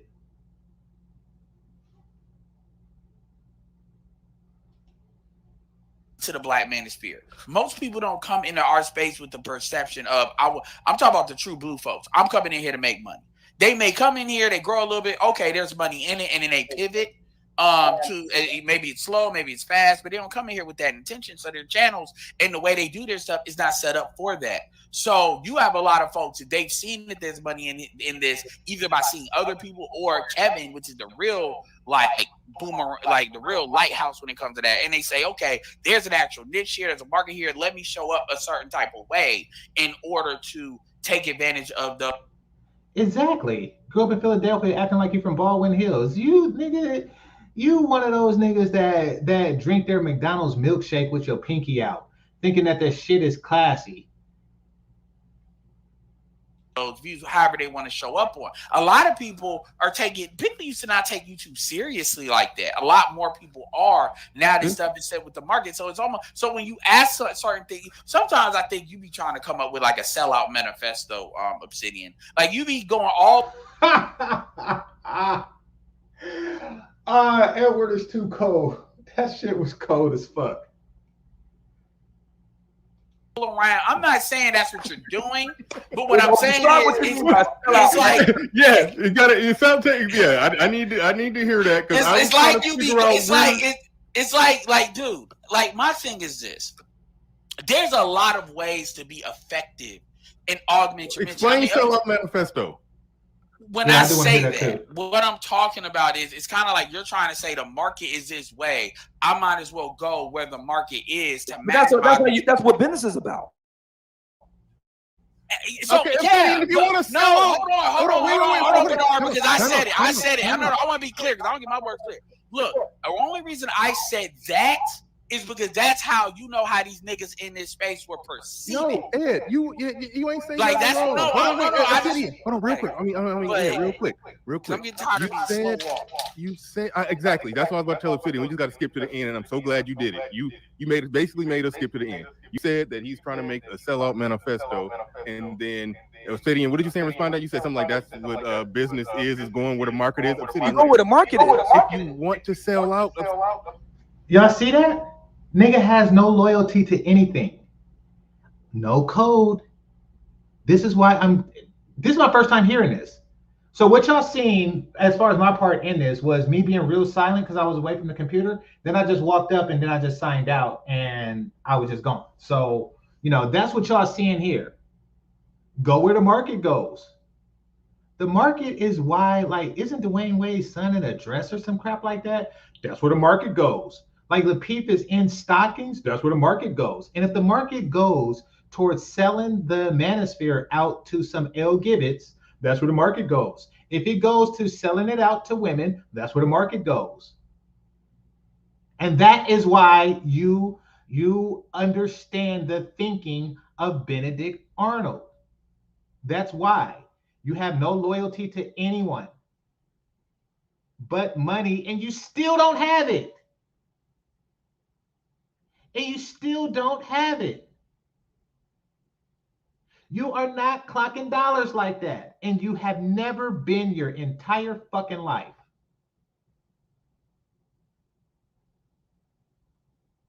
You have been selling out cheaply.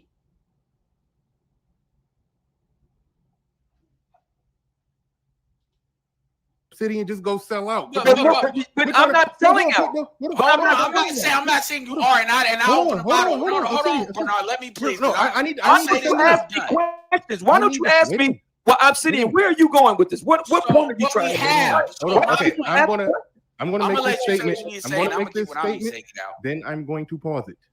Okay, go ahead. Obsidian, if it is the case that you want to go with them where the market is going, that's not the case. That's not the case. Okay. All right. So now. Okay. So now I want to finish. I'm just going to say this, whether or not it's the case or not. If in any way, shape, or form you would like to sell out, by all means, go sell out. Don't try to pull me with you. I ain't going. But no, that's not. But that's just now I want to. Let me say this. What I have said, because I've talked about this before. What on this thing, what I've said is, I said this way back when you was talking about everybody needing to work together. I said you have a red pill market, you have a purple pill market. This very much. What is the red pill market though? It's not a market if it doesn't make money. I'm talking. I think it does make money. And hold on, and I said I'm not here for the money. There's a lot of people. So basically, he's not fucking with it because he feels that it don't make enough money. Now, Kevin Samuels, Fresh and Fit, Mediocre Tutorials and Reviews, Steph is Cold, a lot of brothers are making money from it. And shout out to those who send super chats and cash apps. So, hey, I guess I'm one of those brothers, to a far lesser extent than the aforementioned people, but still, shout out to the support I do get. It's your ass that's complaining about your paycheck. Talking about why don't I do it full time?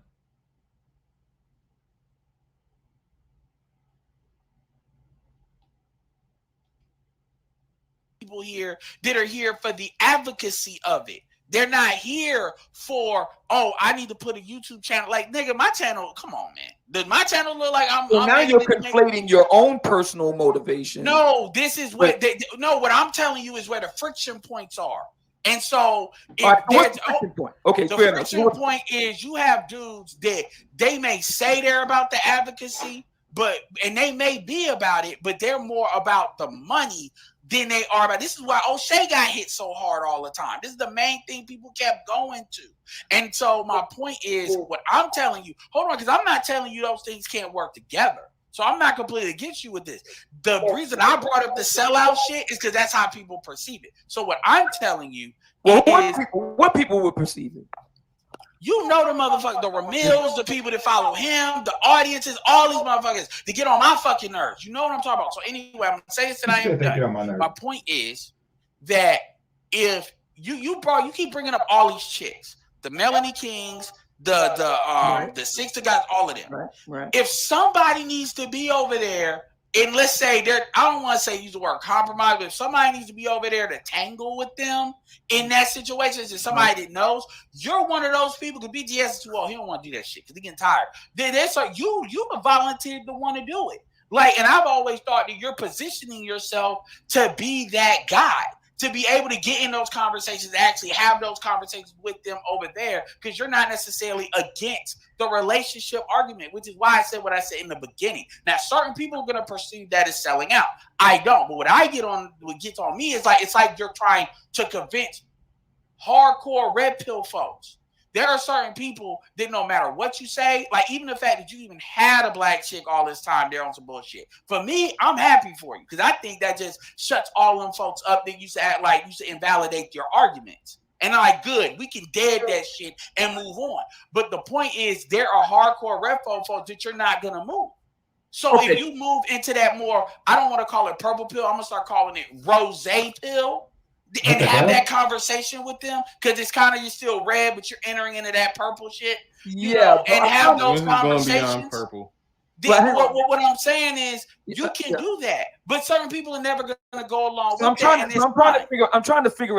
tease out. I don't know why you try to act like you're like I'm not. Look, I'm not gonna call these people out by name. It's the people you trying to convince. The people you taking all this time. Well, that's why we doing all this long walking on shit. Like, why else? I mean, if it was direct, I'm trying to understand. Well, I'm trying to understand the argument. Oh, here we go. That's that Courtney that I don't understand. Go ahead. I'm trying to understand the argument here because my thinking is this, and we did agree on this. We all agreed that I like Ramil, but yeah, we all agreed that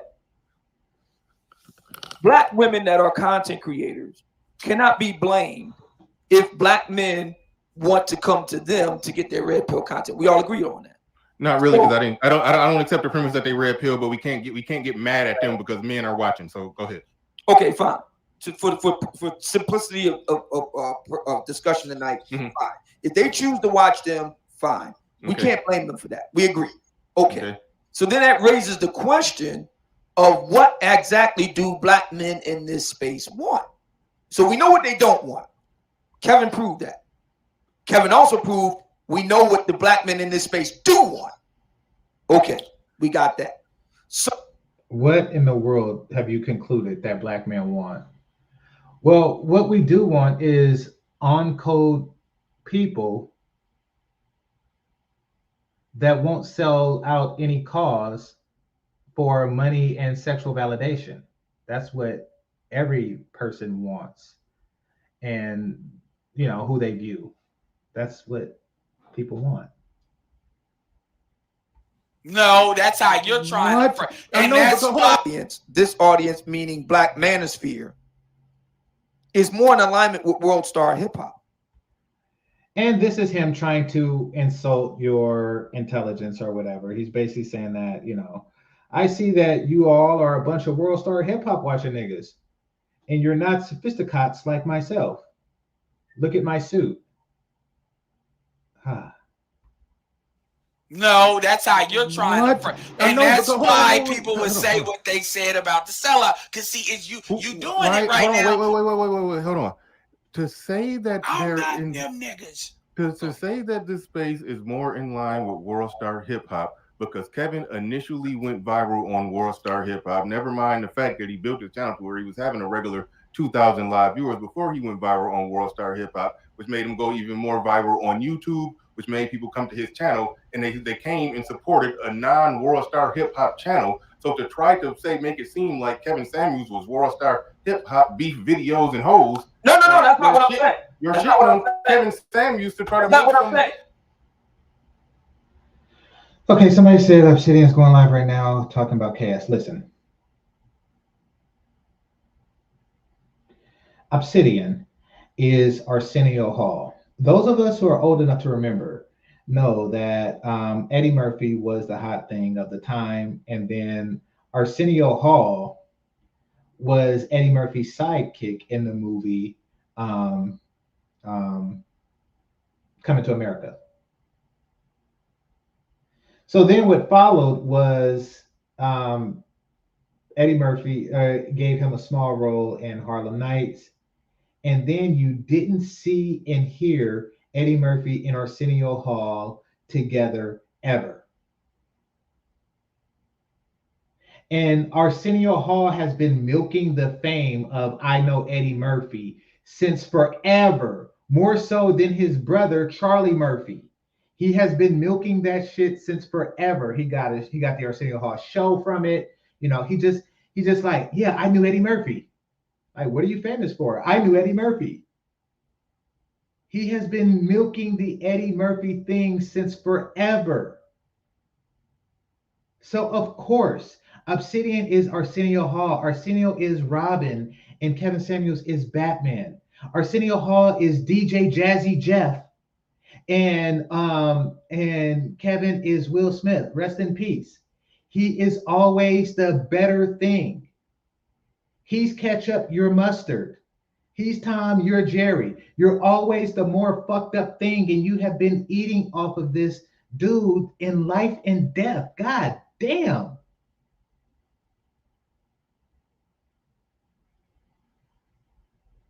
Be an authentic dude. Be your own self. Like, after his passing, did I do any videos? Did I do any plus or minus videos about him? No, because I'm like, man, let the man. I'm not trying to get clout off of a man's life and other accomplishments. That is not my speed. And I'm not throwing shades at those who do, but you are constantly doing.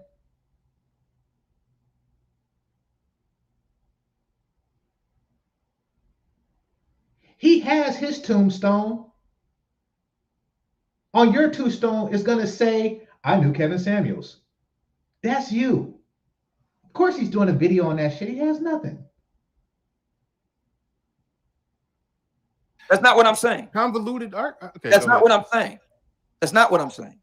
I'm saying that Kevin went viral on the world star hip hop audience for. He only got so many coins in this damn video game machine, you know. Because you keep saying that's not what I'm saying. We gotta get critical thinking. Because my point is, you keep saying we just want the Park Ape bullshit. I know you're anything about Park Apes, but that's what you. That's what world star hip hop is. Park Ape is. Stop. Obsidian. What is your plan? Where are you trying to go?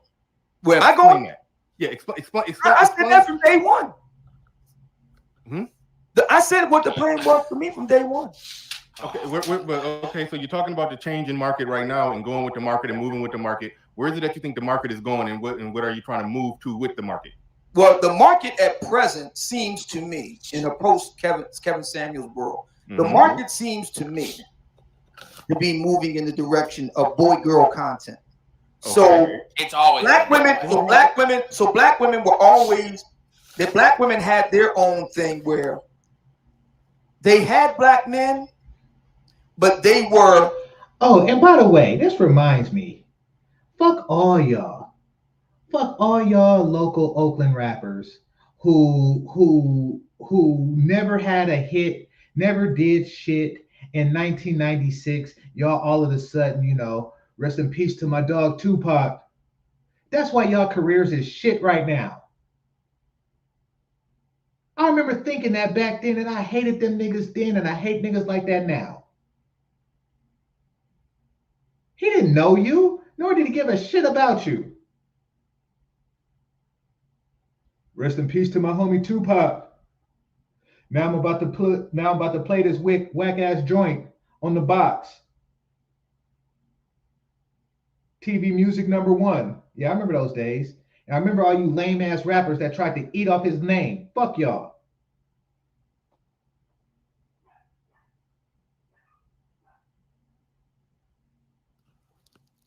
Handpicked. Yeah. Come through the gate. That's black media. Hang on. All right. They were handpicked to come through the gate and essentially tell black women what they want to hear. This was before. Exactly. Master P made a living. Master P, he's the only one, and he's not even from Cali. He made a living off of the death of better rappers. Fuck him. What the fuck is nah? Fuck you. Fuck you, fuck Silk, fuck your whole damn crew. Lame ass niggas. Just waiting for your betters to move out the way so you could try to take their place off of their name. Nigga, kill yourself. The rise of social. Okay, that's what it is. Hang on. This is before the rise of social media. Now, after the rise of social media, Derrick Jackson, etc., we have the same thing just in the social media form. But it was always a very stilted conversation because they had just certain types of men that they wanted to speak on their behalf and so forth. Okay, so where is it now? Hold on. Okay. So now the situation in the black manosphere, it was black men largely talking to other black men. Okay. Now we move forward. Mm-hmm. The situation is boy-girl. Okay. So you see Lapeef Network, you see Obi talking with a lot of women, you see Crew Season, you see different there's a daily rap something around the hate table. Right. Okay. Okay. All right. It seems to me, and that's just Ace Metaphors tonight's conversation. It seems to me that the market is trending in the direction of more boy-girl content. It's not trending. It's Hold dead. on. Ed, I got a good question after Obsidian gets done. All right. It Go ahead, seems Obsidian. Okay, it's now, trending away. Okay. now, with that being said, where was I at? From day one, I wanted conversations with black women. Exactly. Ed, please. I got the right I'm gonna mute myself. Somebody said, but they rich, so it did. Yet they did not get rich off of the support of somebody like me, though. You got your son. They come out with Little Bow Wow, and you make your son Little Romeo, and then give him a Rod Bass song to remake. Nigga, fuck you.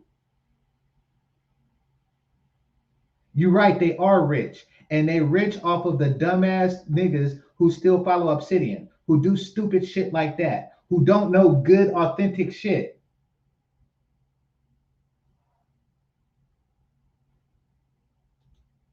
Beat myself. All right. Day one, when I got started in 2015.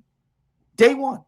Okay, you wanted to have a conversation with black men and black women. It seems as if the market is going in that direction. Okay, what you gonna do about that, Obsidian?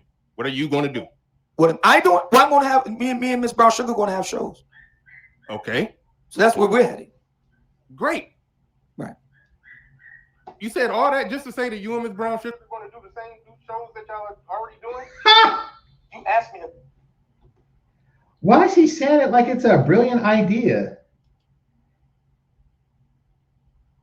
And the difference between the other women that are like on the show and Miss Brown Sugar, well, I'm not gonna go there. I'm gonna leave that one alone. Your question. And I'm leaving it alone because I still have a code. Yeah, because you've always said that you wanted to get a conversation started.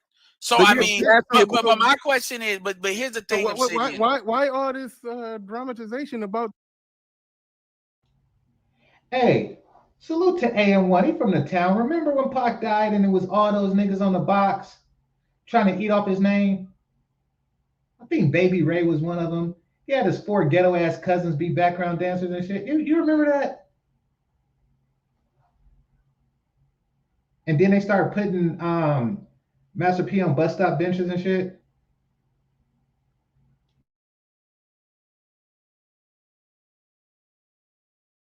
But the marketing, where the market is going, like it's like I wasn't talking about me. I was talking about just that, the market. You asked me a question about what I was doing.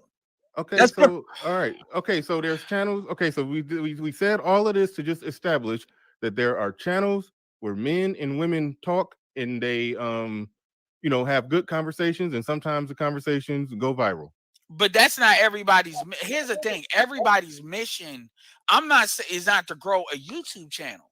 Like that's not everybody's mission. Another okay. And so there's a lot of. Wait, hold on. Okay, Obsidian, how are you looking to?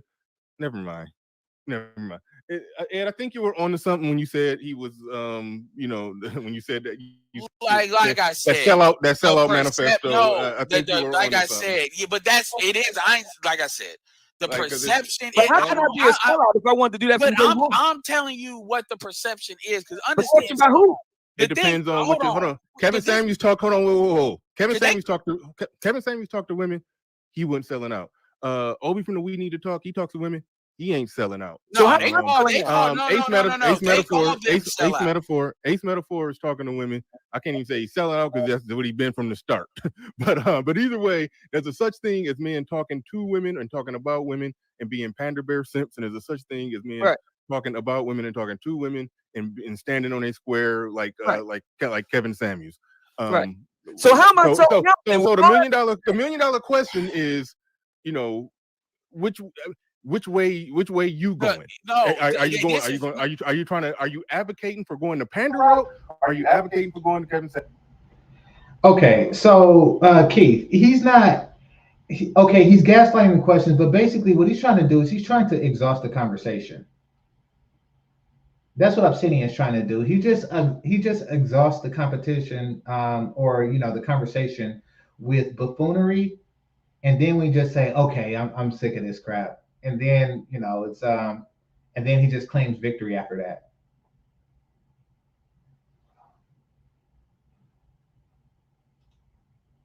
Samuels route. If you're talking about going to Kevin hold on, Ed. If you're talking about going to Kevin Samuels route, then you're not talking about nothing different than what's already going on. So if stop. I have women on my show. I did a Friday show. I always got women on it. And I want to get some more disagreeable women on it. But when we had Annette who was very disagreeable, and we had debates, and me and GameChanger gave her the business in those debates, and that was fun. That was cool. That's what everybody's doing. Everybody going viral with. I'm already kind of doing the same thing.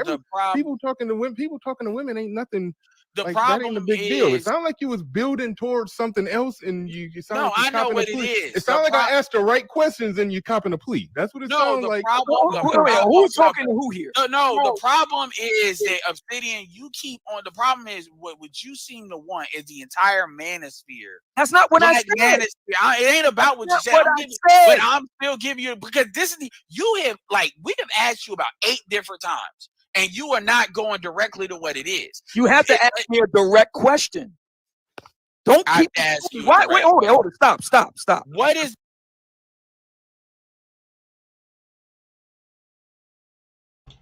See, this is what I'm talking about when I say exhaust the conversation.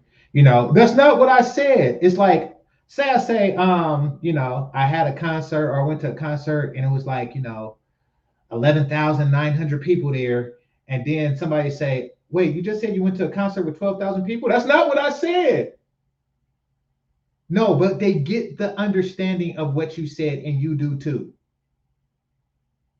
And now he's trying to determine the terms of how you should come at him. See, he's just trying to exhaust the opposition. That's it. Exactly, Silent Lamont, war of attrition. The purpose for you telling us the stuff we already know. Stop. If you want to know something from me, ask me a direct question. Don't assume. Don't say you implied. Don't read into it. Ask me a direct question. All right, Ed, ask him. Ed, ask him the direct question that you just asked him before he said that. Why are we going a long way to this? Like, what is the end result of what you? What is the end result of me having this conversation? No, not this. Let me ask another direct question. You said recently, just on this thing a couple minutes ago, that black men want world star hip hop content. First, what do you define as world star hip hop content? World star hip hop content, and I studied this last summer. Because I want to understand.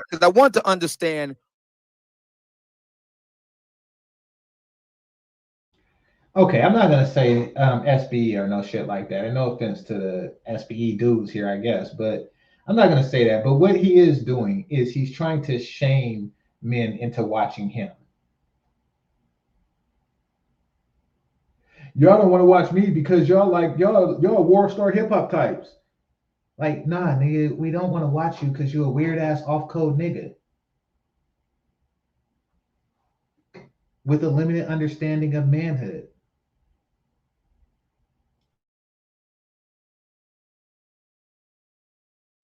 Exactly how did Kevin go viral and why? And I was like, why World Star Hip? He doesn't fit in with World Star Hip Hop. Why World Star Hip Hop? So I understood that World Star Hip Hop caters to a largely 18 to 35 crowd, urban, inner city. 60% of its market, if I remember the stats correctly, 60% of its market is male, black male. Okay, and from the urban cities of America. Okay. So what made Kevin go viral? Button down, suit and tie on World Star Hip Hop is that he's telling black women. I'm sorry. Go ahead. Go. If you're talking about the average at best conversation, that was an epic conversation. Right. Come on, like, why are you asking why would he go viral? The whole world. No, the problem is you're doing the fucking city as Anakin Skywalker bullshit. What you're trying to do is motives to me, man. What you're trying to do is put people in 2 categories in order to funnel. It's the same thing with the Matrix. The problem but you're imputing motives to me that I didn't even express. Okay, man. Like, dude, understand something.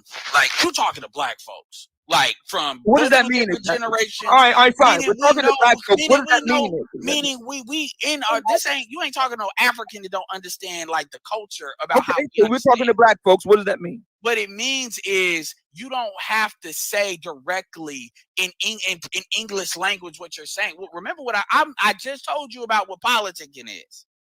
That is what you're doing right now. You're not saying it directly, but you're being very indirect. You're being indirectly direct, and then you're making it so you're accusing me of being insincere.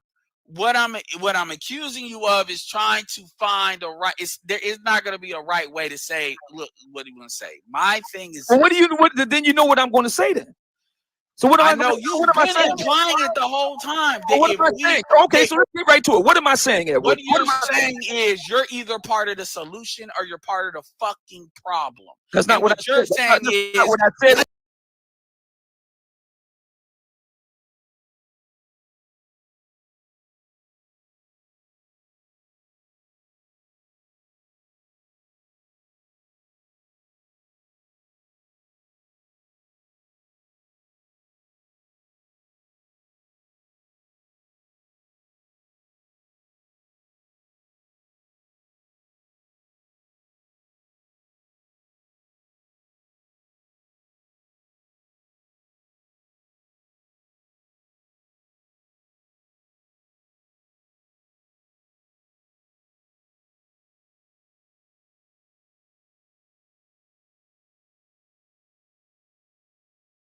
At all. Hold on, you want me to say it? I'm gonna say it. Black men operate two categories, which is you're either about going. My bad, I was on mute. I was saying shout out to Mr. Palmer, who's saying, basically, I'll just keep staying in my lane. Listen, his lane is, baby mama terrorists and fuck child support, all that shit. Basically child support, baby mama related stuff. Salute to him. He got his lane, he got his channel, he makes his money, and he don't pay child support with it. So salute to that brother. Obsidian hasn't found a lane, so he's just trying to fuck in everybody else's. That's why he flip-flops so much. That's him probing, trying to find a lane. That's why you get all the flip-flops. He'll say anything just as long as it pays. So that's why he's all into what everybody else doing. I see Lapeef got women on their channel, so I'm gonna bring some titties to mine.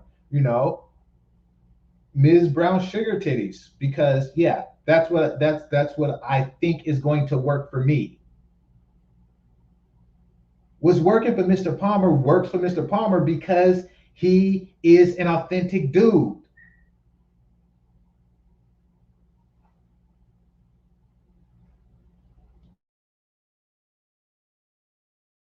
Where everybody else is going, or you're being what my business mentor used to call a fucking rabble rouser just to be a rabble rouser.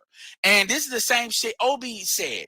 If you're done, be done. It's that bullshit, or follow me in the wonderful world of repeating history, which is what his ass is about to do and what you're talking about. Hey, now, go easy on Obi.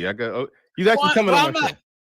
Then he can come on the show. No. I'm just saying, go easy on him. No, easy on him. I don't have a problem. I'm saying it's mean. I'm saying what the fuck it is. I'm saying what the fuck it is. And it's this conversation there because people talk to women that they're somehow better than people that basically are advocating for the position. When I never took such a position. I never took that. And again, it becomes this long. This is like torture, yo. It really is, and this is my fault for participating in it. Yep. At the end of the day,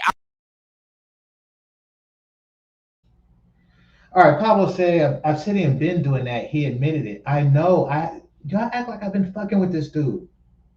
Y'all act like I've been fucking with this dude for the past 2 years. I see him in crossings on other people's shit. That is it. See, the thing is that because of code, I kept my opinion to myself. I just kept that shit to myself. I kept my thoughts on it, and I was like, oh damn, he is on some mercenary shit when it comes to this. Go to the highest bidder, loyal to the highest bidder type shit. I always felt that way about him, but I'm just like, all right, I'll keep my negative opinions to myself. I keep that shit to myself. Just out of code, just out of like a sense of brotherhood and shit like that.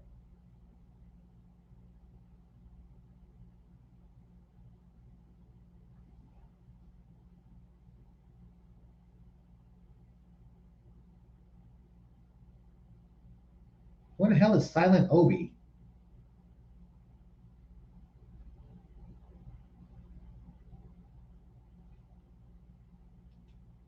I've always stood on this. You damn right, uneducated lame. Until today, listen. This is what I found out. You only have honorable dealings with honorable people. That's why I am not always mode one, because I know that for the most part, women are some dishonorable bitches. Let's be clear. Shout out to Alan Roger Currie, but will you catch me dealing with them on 100% honesty shit? Fuck no. Why? Because I only have honorable dealings with honorable people. Period.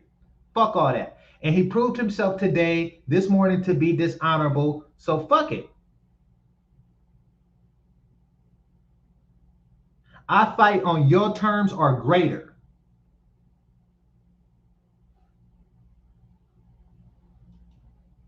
Obsidian, you've always said from the beginning you wanted to have a conversation. The market has actually moved much more closer in my direction, yeah.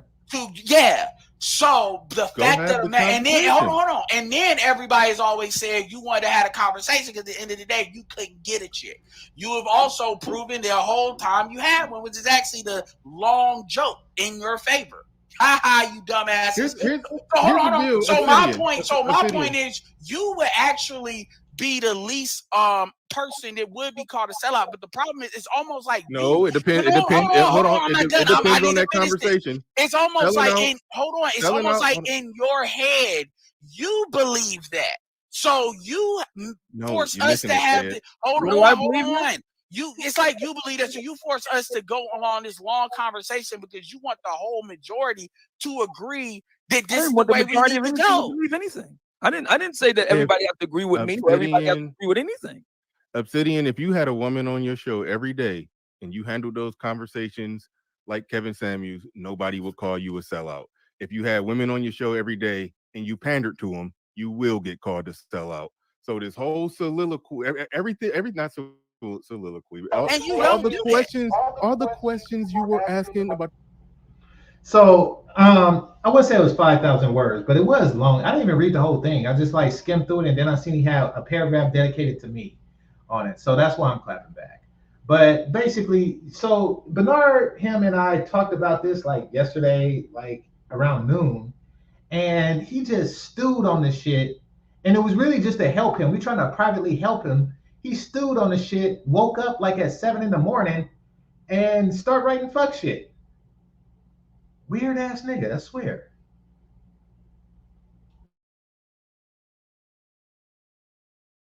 The market and where the market is going. Yes, we see where that market is going, and I'm dabbling into that market, and that's why I do a Friday show with the women. I just chopping it up with the women, and some good debates. I have noticed that too. You're doing a good job. I do love the debates. With we talk about them. Let's have someone come on and challenge the argument. You know what? Hold on, real quick. But the thing is, I got a direct question for his ass. I didn't ask nobody permission to do that. Right. I didn't try to get approval from people to do it. I didn't have to slow walk everybody into where the market is going, because I know what I'm doing is 100% lined up with what I've been doing from the start, and that's been advocating and speaking up for.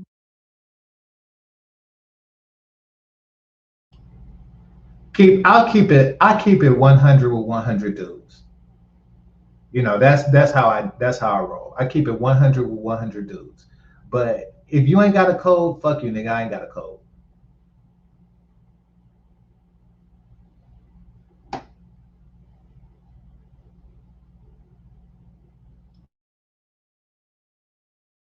Black men and refuting the bullshit arguments and things that black women have typically said about black men. So even when I got the black women on my show, I'm still doing that. That makes it seem as if you're trying to do something with women that goes against the norm and you're trying to set us up for it. The norm is what's already lined up.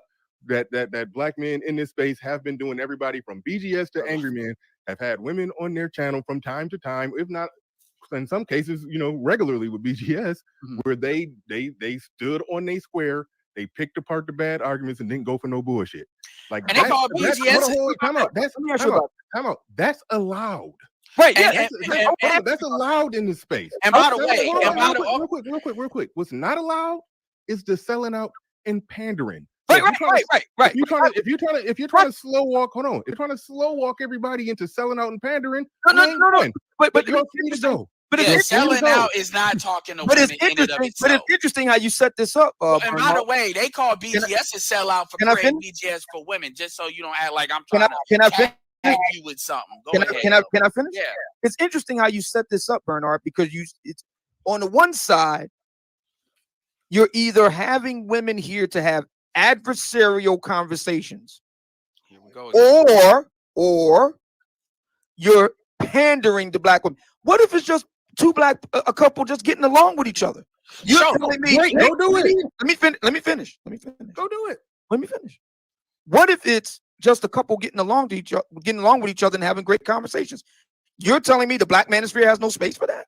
Nobody never said that. Nobody said that. Nobody. I mean, your numbers don't reflect that. Hold on. The fact that you framed the argument as either we're having contentious conversations with black women or we're having panda bear conversations with black women. That's the way you framed it. Those are the two options that I gave, but there are other options, and the options that I've ever since Annette haven't been on my show. I think me, Jackie, and Brenda been having some real good conversations with a little disagreement. Brenda say some crazy stuff every now and then. Jada say some crazy stuff, and it'd be a little debate, but good, fun-spirited debate. But at the end of the day, we end up agreeing on most things. So good conversations with women can happen in this space. So if that's what you want to do, just have some good conversations with some women. Yeah, like the conversation I had with Shay. GameChanger does that. I've had Shay Sade on, and we've agreed on everything and had wonderful conversations. Right. I brought on some little divestment chick, and we had a back and forth debate, and I picked her apart thoroughly. So all of those are welcome. All of those are welcome. And so if that's what you're trying to do, go do it. We ain't stopping you. But if you're trying to go do some other Okay. So Bernard is being long-winded with it. But essentially what he's saying is you have a set of principles. You have a sense of principles, beliefs, and ideals. And you stick with those no matter what the market says. If you have this set of, principles, ideals, or whatever, and you stick with those, you are going to agree with somebody who shares similar principles, and you're going to disagree with those who don't. That's all that's about. That's the underlying point of what he's saying. Obsidian he's trying to move according to what he feels is in his best interest. And because the algorithm and what people are into is just so volatile, he's confused and he comes off as flip-floppy. He's fake as fuck. It's just like it's kind of like following fashion, like oh no, I'm definitely a fan of this particular Italian designer, and then when the season change and everybody goes with this one, like nope, I'm flip-flopping. He doesn't have any core principles or beliefs.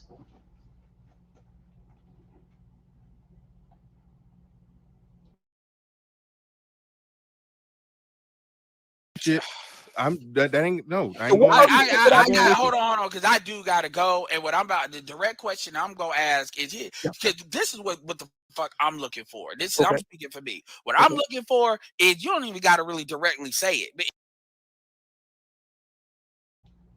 exactly. So basically Kevin Samuels, he hit a sweet spot. And that's why he died rich, because he was able to get a continuous flow of women to come to his show and get critiques while the men watch and pay. He was able to do that. So salute to him for doing that. That is his lightning in the bottle. Obsidian is trying to capture that shit, and he's just been confused ever since. He's just been spinning around ever since trying to figure that shit out. He's been like, oh, well, he got his fame on World Star Hip Hop because he panders to a World Star Hip Hop type group. So maybe if I do this and And he's been trying to figure the shit out. And now him bringing brown sugar on is just another version of him trying to figure out Kevin Samuels' recipe. He's a nigga that goes to a restaurant, eats some shit, and try to reverse engineer the recipe, and then he winds up with mud and pineapple and pine needles on a plate and shit because he's all over the place. Come up with your own fucking recipe. Simple fuck. Indirectly say, look, this is what it is. This is where I'm going. For the guys who want to come along with me, great. I ain't even talking about like an official announcement. They want to come along with me, great. For the rest of y'all, you know, it's nice knowing you. And for the folks that got something to say about it, you know, you could go to hell, fuck you, and have a nice day because I'm doing what I'm doing. That's the rip the Band-Aid off. Hold on. And the other question I'm gonna ask, and this is a direct question, and I really want to know this. Why the fuck haven't you gone on? Why the fuck haven't I seen you on a Lapid? Why the fuck haven't? Because JR reached out to me a long time ago on Twitter. I just didn't see it. This is before they blew up, to be fair. But this is before they blew up, to be fair. This is like before Kevin really blew up, to be fair to them. Not gonna act like they did that now, like I'm somebody. But my question is, why haven't you been on there to counteract that bullshit with Yanni, Six? Why haven't you been on like all these some of these shows? Like that I could reasonably see you on there with.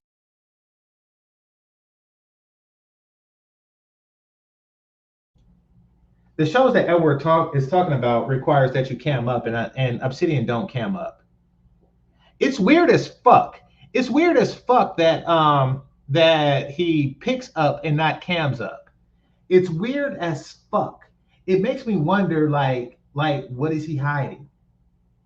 It does, because those who met me, I'm not hiding shit, but my identity from a California workforce. But what the fuck is this nigga hiding? It's weird as fuck.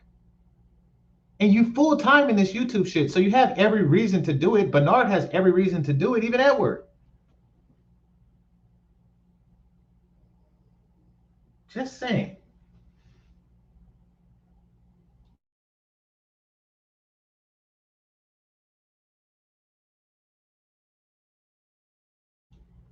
Oh, and somebody says Melody, because you confusing her with Sweet Melody Speaks, but Melanie King got some of Kevin Samuels sauce more than him. That's because she is an attractive person who's cammed up. I don't really know what she's doing as far as talking point wise, but yeah, she was able to reverse engineer his shit a lot better than you. A lot better than you. And that's because, you know, at least she appears to be principled. You are obviously unprincipled. If you're gonna do some sneak shit, be sneaky, dumbass nigga. If you're going to do sneak shit, be sneaky. Don't say shit like, you know, I'm looking to make a mint, you know, or I just go to the highest bidder and then sell people out. You stupid. You're like a fucking Navy SEAL with bells on. You're stupid. If you do sneak shit, you do sneak shit. Like a hot pink ninja. You can see him just creeping through the night with hot pink on. You're stupid.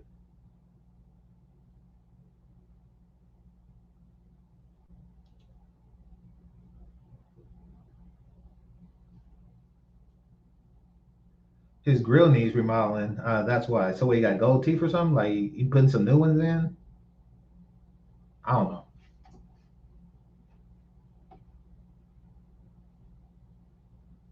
I see what you're saying. Dental work. So yeah, listen, I don't know many high value men that. Well, I'll mind my business. With the following you have, especially now you got a book and stuff. Why haven't you gone to these places and engaged? I'm not even talking about physical. I'm just talking about you know, virtual, like you on with us. It's just, you know how, no matter what you do in this space, BGS was called a sellout for having BGS for women to the point where he said, fuck it. People are going to say what the fuck they going to say. So fuck them. Well, I don't know where the long shit comes from. That's what we're saying. We're not against you. It's like we rather you go in that direction and stay into that, like what you kind of already doing. I mean, shit, motherfuckers call you a sellout for just having your girlfriend for as long as you did. You ain't no bachelor. You a liar. That's fuck them. Well, no, I am a bachelor. But my point is, you know what they say, and here he is with the semantics, just trying to exhaust that word. And it gets to the point, just like when, and I like Ramil, but when they would say a hoes is winning, it got to the point where I said, if you say that shit, I'm blocking your ass. I had to block a lot of good people because of that shit, because I don't want to hear it. Sometimes you just gotta say, this is the fucking direction we're going. If you really fuck with me, you gonna go. If you don't, hey, to hell you go. But hang on. All right, so you asked a really good question. So the simple answer as to why I have yet to appear on the Lapeef show, I don't know any other shows you want me to appear on, but the simple answer is Daily Rap Crew. I didn't get an invite. I wasn't invited. So that's the simple answer. Oh, so you don't reach out. You just I don't get it. I ain't get it. Well, they reached out to you, right? He reached out to me. See, there's a reason that you don't get invited places, Obsidian. There's a reason that you don't get invited places. Well, for one, at least in the case of the Lapeef show, but even I've been on the Lapeef show. My chess piece ass has been on the Lapeef show. But there's a reason why that don't happen for you. And it's one, because you don't cam up, and two, because you just like an off-code ass nigga.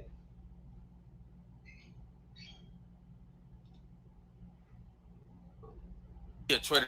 This was before they were right, but he reached out to you nonetheless. I'm saying to you, you got an invite, I didn't. So that's the simple reason why I haven't been on this show. With regard to Miss Brown Sugar, what's interesting, and I like the way Bernard set it up. It seems like, because I've been saying for a long time, and her and I talked about. Oh yeah, and by the way, them niggas that are like no bitches allowed no matter what. Right. Like, let me fuck them. They can do what they want to do. I don't care. Let me speak to that. So say what you was about to say first before you get to that. Yeah. So me and Miss Brown Sugar talked about this. So this would have been last year at the Black Manosphere meetup. We talked about this. And she had made the decision after years and years and years of really being treated kind of badly by a lot of guys in the Black Manosphere, talking about, speculating about, rolling on what Donovan Sharp et al. Said. She finally decided to say, you know what, maybe we need to do something together to kind of, quell all this. It was really her idea. I said, okay, great. So we'll push forward on it. And we decided to test it out in a series of audio first, because it's low investment, audio first, podcast to see how it goes. And we've been having pretty good responses so far. So now we're kicking it up a notch to get ready to go to video with it. But what was interesting about all that is, even though I had said from day one, I made one major mistake. I made a number of mistakes since I got started in 2015, but one major mistake that speaks directly to social media on the other side were willing to come in good faith and have a good faith debate. I was wrong. They're not interested in having a good faith debate. They're interested in only preaching to the choir. And what I had to learn was, if you want to have conversations, you have to find it with the Black women who want it. And I had a Black woman right in front of me all the time and didn't see it. And what was interesting as we started talking, having these conversations, what I found was that there was a lot of brothers in the Black manosphere who were deeply invested in the idea that it was just, I just couldn't possibly have any type of woman that would be interested in me.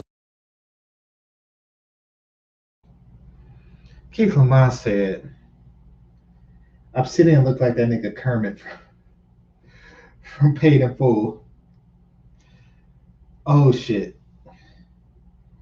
The reason why you reference that, because you want somebody to say that you look like that nigga Cameron.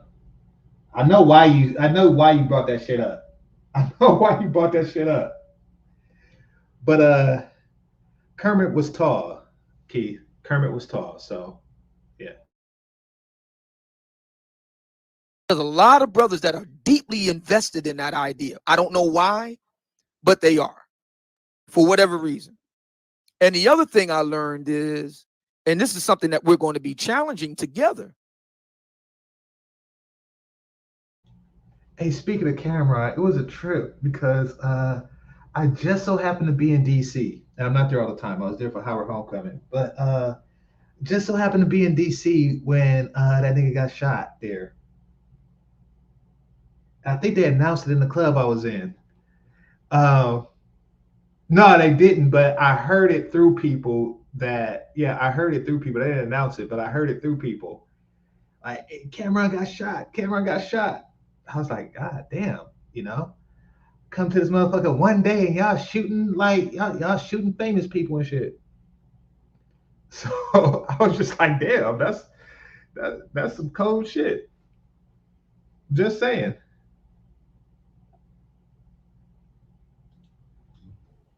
Is I don't think that there's a lot of black men, and for that matter, black women. I'm thinking of the Lapeef Network. There's a brother in the chat room saying I don't want to get pushback from the guys on Lapeef. I'm trying to think of what kind of pushback they would give me, but nevertheless, I don't think that there are a lot of black men and black women online now that really want to get along with each other. I think a lot of black men and black women really want to kind of do what Bernard said. They kind of want to have a go at each other. And there is an entertainment value in that. There is, it does drive views. And was Kevin Samuels' biggest cheerleader for debating women. Like, I mean, come on. Well, I was his biggest cheerleader for a long time before that. Right. Why is this nigga so happy, so proud to be this man's biggest cheerleader? Arsenio, DJ Jazzy Jeff. You sidecar ass nigga. You know how Batman had the regular motorcycle and then it was like a little sidecar that Robin said in? That's Obsidian. I was his biggest cheerleaders for a lot of reasons.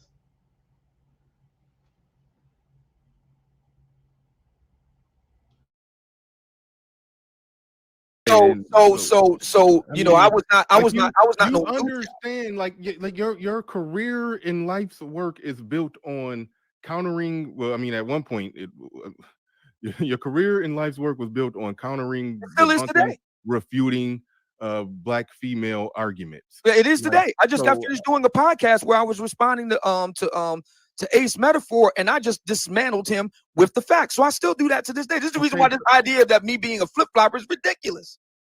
It's utterly ridiculous. What it tells me is the guys who make that argument haven't been following me at all. They haven't read my work. I've got 12 years of articles, 2 books. I'm working on a 3rd. I got 6 books in various stages of production. Right, I gotta go. All right.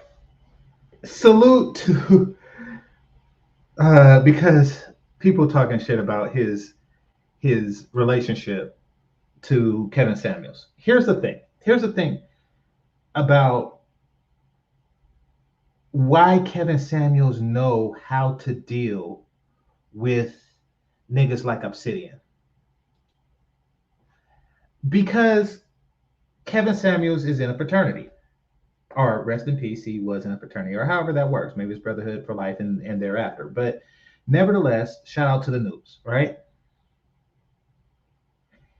He has developed, like many people who are a part of such organizations, a way of dealing with wannabes. You know, people who haven't pledged yet, but they want to be a part of what he's a part of. You develop a way, and I'm not Greek, but you develop a way of dealing with people who want to be a part of what you're a part of. You have a way of dealing with pledges. People who want to be a part of your group and organization. And in this particular case, the Noobs, they have a completely separate female organization that's dedicated to servitude to them. So, You know, Kevin Samuels is used to dealing with people like that. So basically, he's treating you like a KKI. He's treating you like a pledge. The problem is that pledges, the difference is that pledges eventually become a part of the organization. I repeat, pledges eventually become a part of the organization if they do it right. Obsidian has been pledging for 7 fucking years and he's still not a part of the organization, nor will he ever be. Obsidian has been pledging for longer than people be in college, and he's still not in. He still haven't got his letters. Nigga, that's you. You want to know who is in the clique with him? You want to know who is in the clique with him? The people who take pictures with him. The people who he takes pictures with. He takes pictures with people because even though they're not a part of his, paternal organization, they are part of his YouTube organization and brand. You, lead attorney, can wear the red and white. You, mediocre tutorial reviews, you can say you down with me. You, Dennis Sperling, you can say you down with me. Obsidian, we can meet, but no pictures though. No pictures. You still pledging. You've been pledging forever. You've been pledging since before you. You want to know how I know you pledging? Because you used that to clean my furniture, bitch. That 12 years a little nigga. Yeah. This nigga been, a little homie for 20 fucking years. Like, yeah, one day I'm going to get jumped in. Nobody jumping your ass in. Nobody is jumping your ass in. This nigga is treating you like a fucking chronic pledge. This shit is hilarious. This shit is hilarious. I seen the way. Shout out to Danica Marie. I seen the way that they treated and I admit that I was interested in pledging at that time, which is no shade. But I'll be damned if I see other niggas crossing and I don't cross. They say, fuck you, GameChanger. You don't get to cross. Fuck you. Nigga, I'm out if that happened to me. That shit is humiliating, but that's your whole fucking life. He treated you like a fucking non-sexual groupie. So, DJ Nap, I don't know what OCAN or what the hell that is. So you can explain to the chat. But yeah, he lemon pledge. Exactly. He lemon pledge because that's how you clean Kevin Samuels' toilet, nigga. Like, that's what you've been doing for 7 fucking years. Exactly. Danica. So Danica says, I don't know why I was in that email and I have no idea what's going on, nor do I have a problem with anybody. No, you don't. It's weird that he sent that shit to you. He's sending you emails. He's CCing you emails on private conversations with men that had nothing to do about you. It's not like we was in the back saying, oh, look at Danica's titties or some shit like that. It had nothing to do with you, but he sent it. It's weird as fuck. Just thought I'd drop in. Just thought I'd stop in and say that and bow out gracefully. Peace. Peace, Danica. Thanks for coming through. Nigga is weird as fuck. Why did he include her? He has no sense of discretion or brotherhood. And that's why your ass don't pledge. Or that's why your ass don't cross. You chronically pledge. You've been pledging since a motherfucker. You've been pledging allegiance to the flag for a motherfucker for a long fucking time.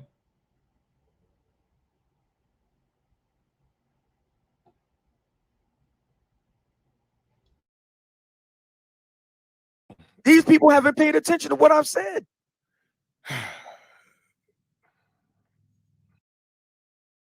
Somebody said Gilbert. He's the fucking water boy with no uniform. He's the water boy with no uniform. Like, oh shit. That's what it proves to me. The guys who say the most about flip-flopping and this and that, they haven't paid a damn thing. They haven't paid attention to anything I've said in the past 7 years. They haven't paid attention. You said yourself you will move and tweak your message until you find something that works. You've kind of admitted that you're willing to sell out. Like so when you can't say, why are these people calling me a flip-flopper? I mean, in the process of doing that, yes, you flip-flopped on. But who am I selling out if those people aren't funding me? See, we use these. Ed was close to something when he said, "This is the way." Who am I selling out if those people aren't funding? So he don't believe in the cause or any cause. He don't mind selling you out, and if he ever does, it's going to be because you're not funding. Because you didn't send a super chat, I'm selling your ass out. Broke ass nigga. That's why I don't do this full time. So I don't have to compromise my principles in order to keep the lights on here.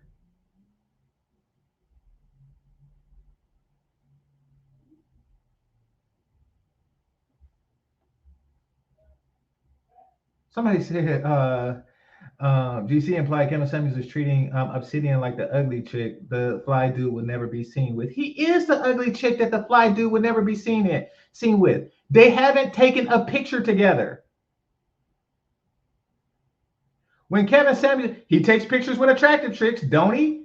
Jenny Babas can get it. Jenny Babas is as sexy as an Asian woman can possibly be. And I'm not really into Asian girls like that. She's sexy as an Asian woman can possibly be. And he took pictures with her. Melanie Monaco, pictures with her. Melanie King, pictures with her.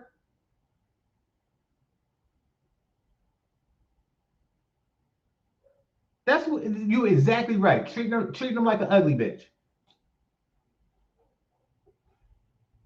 He's the ugly bitch of the manosphere. Way black people talk. Let me tell you how black people talk. Black people use inference. Direct is what I meant. Black people use inference. Oh yeah, well, they use inference a lot. They hear what you say and then they infer what you really mean. Right? Black people do that. Here's another thing that black people do. Black people have a fast and loose understanding of words. For example, in the minds of black folk, you're not a bachelor if you got a girlfriend. You got a girlfriend, then that means you're not a bachelor. Now he's playing semantics. See what I'm talking about? Well, yeah, I mean, if you got a long-term girlfriend, I can understand why somebody makes that leap. Now, I'm not gonna fight over it because I get where you're coming from as well. Because you can. The only problem with black people is that there's no general code of conduct that is beneficial to the group. That is the problem with black people. The problem with black people is niggas like you. Not long drawn out arguments over semantics. That is not the problem with black people. The problem with black people is niggas like you. Is that we do not have a consistent code of conduct amongst dealing with each other and others and outsiders. We don't. You are the problem with black people. Off code, nigga.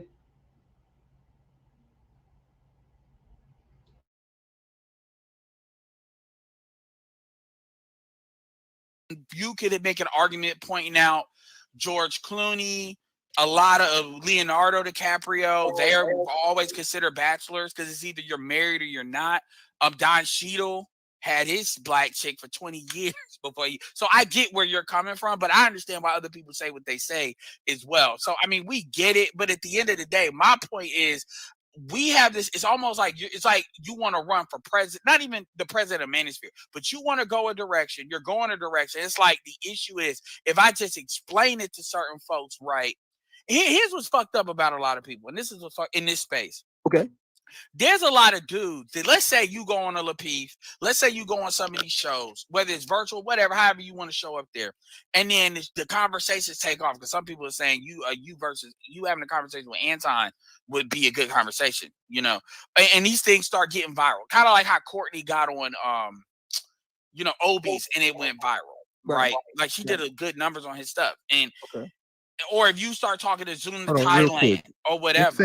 Insane one. Who was you talking about when you said you know they watch my show? Just answer that in the chat real fast. Sorry to interrupt you. You have, and look, and by the way, I don't have a problem with Obi. The issue is some of Obi's points, because he's going where I've already been when it comes to that bullshit, you know. And so that's it, you know, with the let's talk to women, and to me, I think he absorbs a little bit too much of their bullshit.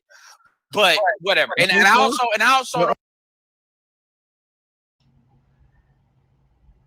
Now, everybody who watched me know I catch a lot of shit. I catch a lot of intricacies that that other people miss. Everybody watch my show know that shit. Subscribe if you're new. Everybody know that shit. Silent Lamont is one that catch shit I do not catch. You're right. This nigga has been saying confirmed bachelor ever since he started it. And now he's saying that the problem with black people is they don't know the definition of bachelor. You ignorant bastard. And yes, I know the definition of bastard too. And you are an ignorant bastard. Damn. That is a good catch. He has been saying, I am a confirmed bachelor. And then he's quick to catch Edward. That's not what bachelor means. Bachelor don't mean a person that's in a relationship.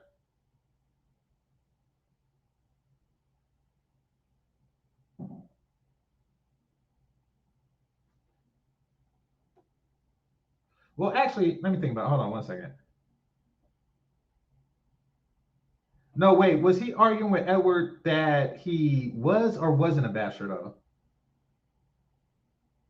Oh, no. So he's right, because he said he is a bachelor, and Edward was saying that he's not a bachelor for being in a. So never mind. Yeah, never mind, Keith. That was a close one, but yeah, it wasn't a direct hit.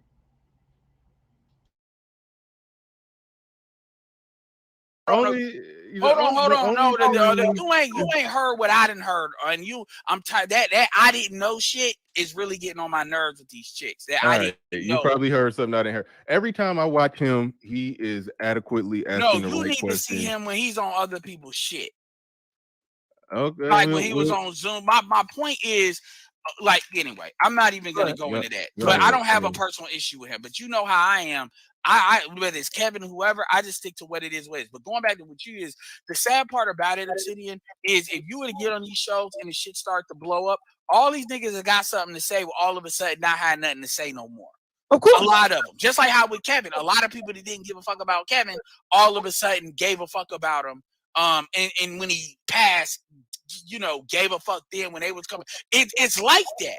Like a lot of this shit is like BGS said, it's like herding cats. And cats can go anywhere which way you don't know. So this kind of long thing where you got to explain yourself to the point where it's like being in the class and stuff. Like it's like you don't need. It's like this is what it is. This is where we going. You either own it or you not. And if you like, it is. It's that is what it is. But I already said that. That's the reason why I don't need to do it. But we do this long. It's like it's long where it's like you want us to agree. It's almost like you want us to agree with. I never said that. I never asked you, do you agree with my position? But it implies. All right. Ed, you called it right. He was trying to walk us down the yellow brick road, and you looked ahead and saw where that yellow brick road ended. And you called it. And I'm like, but my point is, because everybody in a lot of people in this space have been called that, and they don't use that terminology. You know the type of terminology they use in our space: bitch ass nigga, fake ass nigga, fraudulent ass. You know how it is. Yeah, but I wasn't calling anybody fake or fraud. No, I'm saying that's what some of the. Why he say I wouldn't call anybody fake or fraud? Because you're the fakest and fraudest nigga out there. That'll be the pot calling the kettle metal. Like, oh yeah, I don't call people fake and fraud, of course, because you a fake ass fraud ass nigga.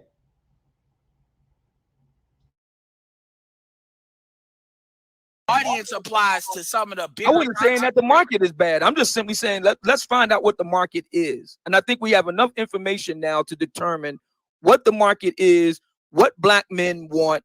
And I think that's neither right or wrong, neither good or bad. It's just the market. And yes, it's not. And my thing is this: if black men, there's varieties of this. It's a spectrum. But if black men want to be on some, we're only one conversation away to creating black love. And I know you're not on that, but there's a lot of folks that are. Then them niggas can go to sleep and go on that train. I'm not mad at them. Who would that be? I don't think. Okay. No, I get what you're saying, Gabe. I get what you're saying. You see, Obsidian, he's one of these actually niggas. He's one of these actually niggas. You ever have somebody come and you say something that's generally true, you know, and it's kind of like you say, you know, Listerine kills all the germs, you know, like you brush your teeth and then you say, yeah, I use Listerine to kill all them germs. And then he's that nigga that say, actually, Listerine only kills 99.9% of germs. Shut your stupid ass up. You know what the fuck I mean?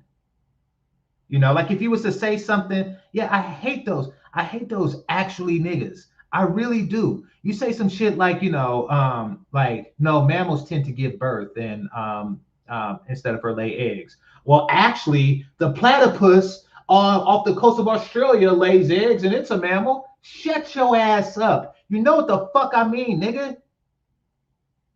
Hate niggas like that. That's what people gotta do. That's some insecure nigga shit in order to feel smart. Walking around on some pedantic actually shit. Can't stand niggas like that. I truly can't. Actually, it's pronounced nuclear. Fuck you. I call it what the fuck I want.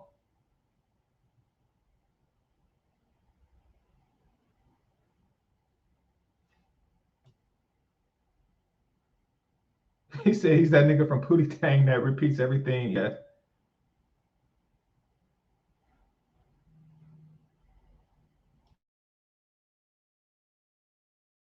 Hold on, Ed. I don't think nobody think today one conversation with. I think even Obi is of the view that whatever his ministry, what he's working towards. I ain't even. Why you keep thinking like you? I'm bringing roommates. You got a whole bunch of people. You talking about them? Well, my point is, it goes. Everybody. He says Obi's just a recent person to start getting. In fact, on this very show, he came up on some actually shit. I was saying, like, listen, you know, it's nothing wrong with bringing a gun and having the upper hand. Talking about fresh and fit, and he comes up on like, you know, you should not be caught. You should not be caught with a gun, bringing a spear to a gunfight. And this nigga like, well, actually, the Zulus won bringing a spear to the gunfight. He actually came up to do that shit, and no, they didn't, dumbass nigga. They lost. They lost just like almost all the other Africa because you don't bring a spear to a gunfight, dumbass. And the few battles that they won was over neighboring tribes, and that was because they bought some fucking guns. Actually, you dumbass nigga. Like, he chronically doing stupid shit. He chronically tried to actually somebody without actually studying his facts. And even if he did, so what? You understand the point of what's being said. Yeah, he does that when somebody makes a good point. Are you trying to counter the point and say you should bring a spear to a gunfight? If not, shut the fuck up.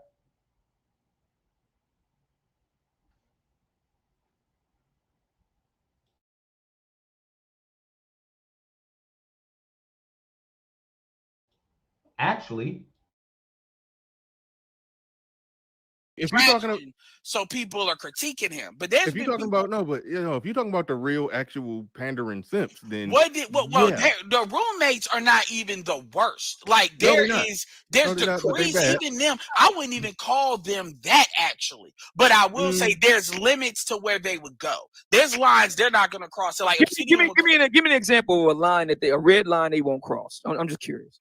Like they won't. What they'll typically do is they'll say like Jordan Peterson said, you know, this, because they're too scared to say it because they don't want somebody to kind of pull what Brittany Renner did on Fresh and Fit, which is, are you gonna say that really to my face?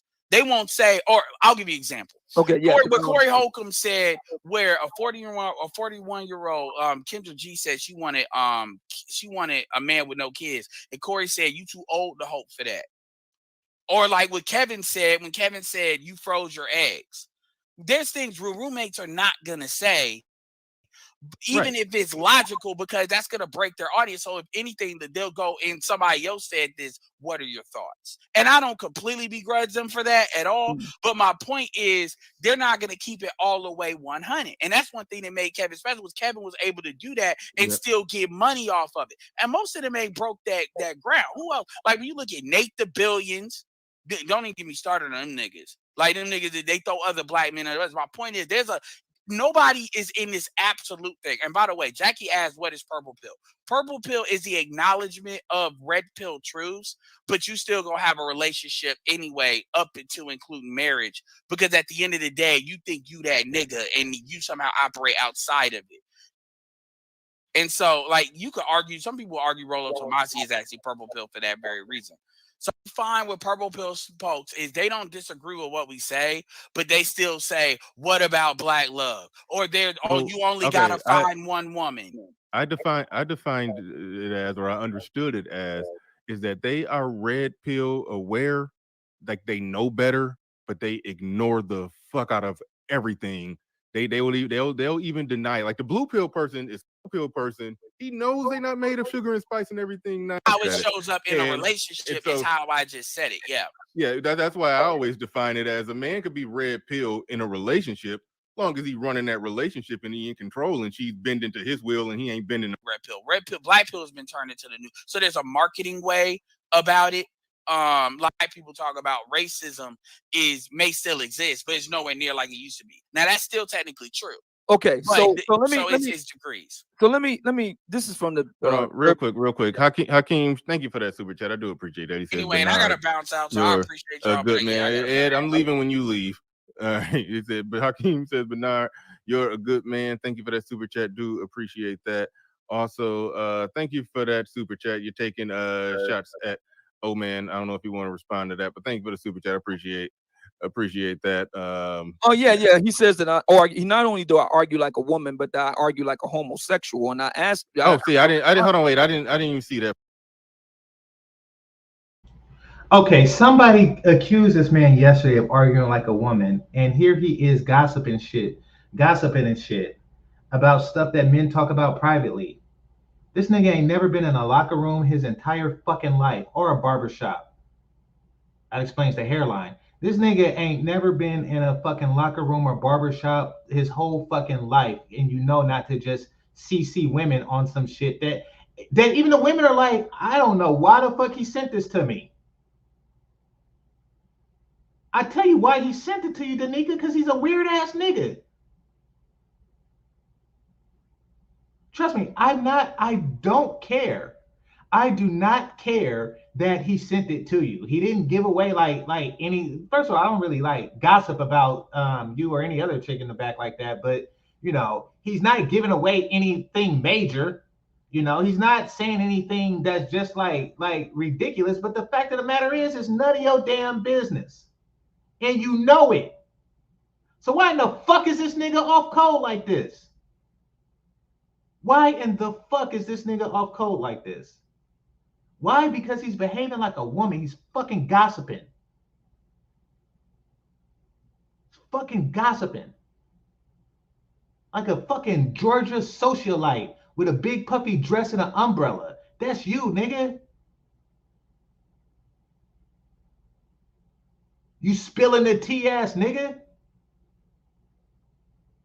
Can't stand niggas like this. And see, that's the only reason I'm doing this video. Everybody, I don't need to separate myself. I did that on the last video.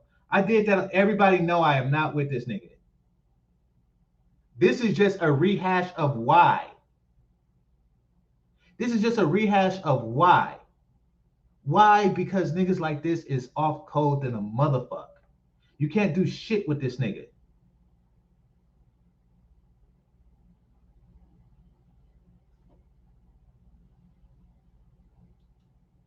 That part. I knew he was taking shots. I skimmed it. Yeah. I hate niggas like this. Years ago, I'm at a job and I was dating this chick and she didn't let me smash. And then I found out by some dudes that went to high school with her that she's a freak. That, you know, now that she escaped her reputation from high school, she's playing the goody-goody role. But the homies was like, if you do this, this, and this, she'll let you smash. In 2 weeks, guaranteed, right? I was like, all right, bet. So when she came at my job, I was telling another dude, an off-code ass nigga, I said, I bet you I smashed in like 2 weeks. And what did he do? He went and told her that somebody said that they smashed you in 2 weeks. Off-code nigga. Off-code niggas. I can't fucking stand off-code ass niggas. I cannot.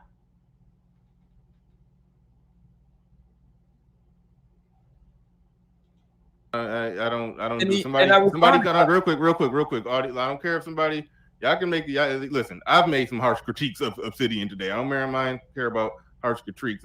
Oh, he didn't put that in the super chat. Did you argue like a homosexual? And my response to that is simply to say that I have no idea how homosexual guys argue, so you know a lot more about it than me, bro. Yeah. If you have no idea how homosexual guys argue, then why do you think that they should be in charge of the manosphere? You simple fuck.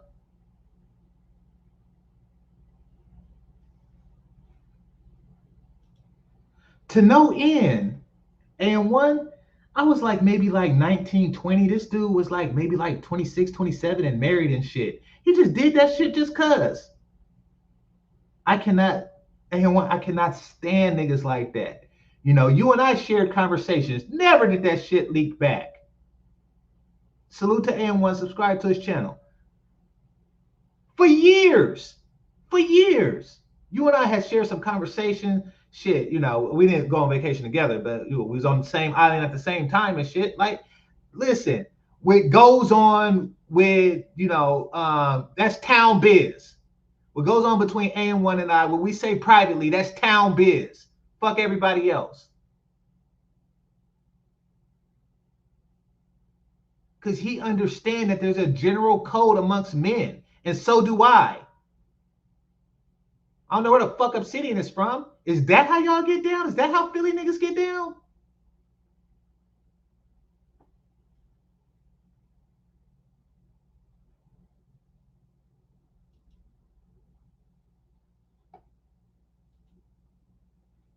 I will say this just really quickly. I went while you guys was talking about the purple pill because I heard Edward talk about this before and it was never clear. So I went to the Urban Dictionary. They say that they have a phrase called a purple pilled power bottom. Okay, I just put the link in the chat room. A guy pretending to be dominant and claiming to be red pilled while being totally submissive to other people's opinions, especially women and the trending social dynamic. He constantly supplies his bro with stories. Why are you adding the words power bottom to it and trying to give it as if it's the definition of purple pill?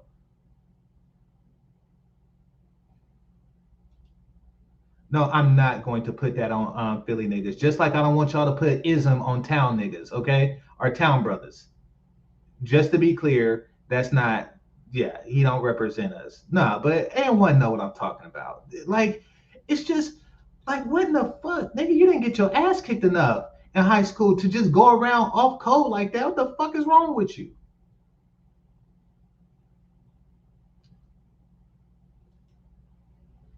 Where he totally put that girl in her place, or how bad he gave it to her to show them how alpha he is. Meanwhile, he never misses a chance to get female validation or pussy points, but ends up undermining himself and comes off as a goof to anyone with a shred of common sense. Generally, he's a follower and doesn't try to scale up the social hierarchy since he lacks the charisma and the confidence to do so, but is great at hiding these facts. He lives as a simple-minded, cheap individual, easily swayed by mob mentality whenever he thinks it will give him social. I'm out.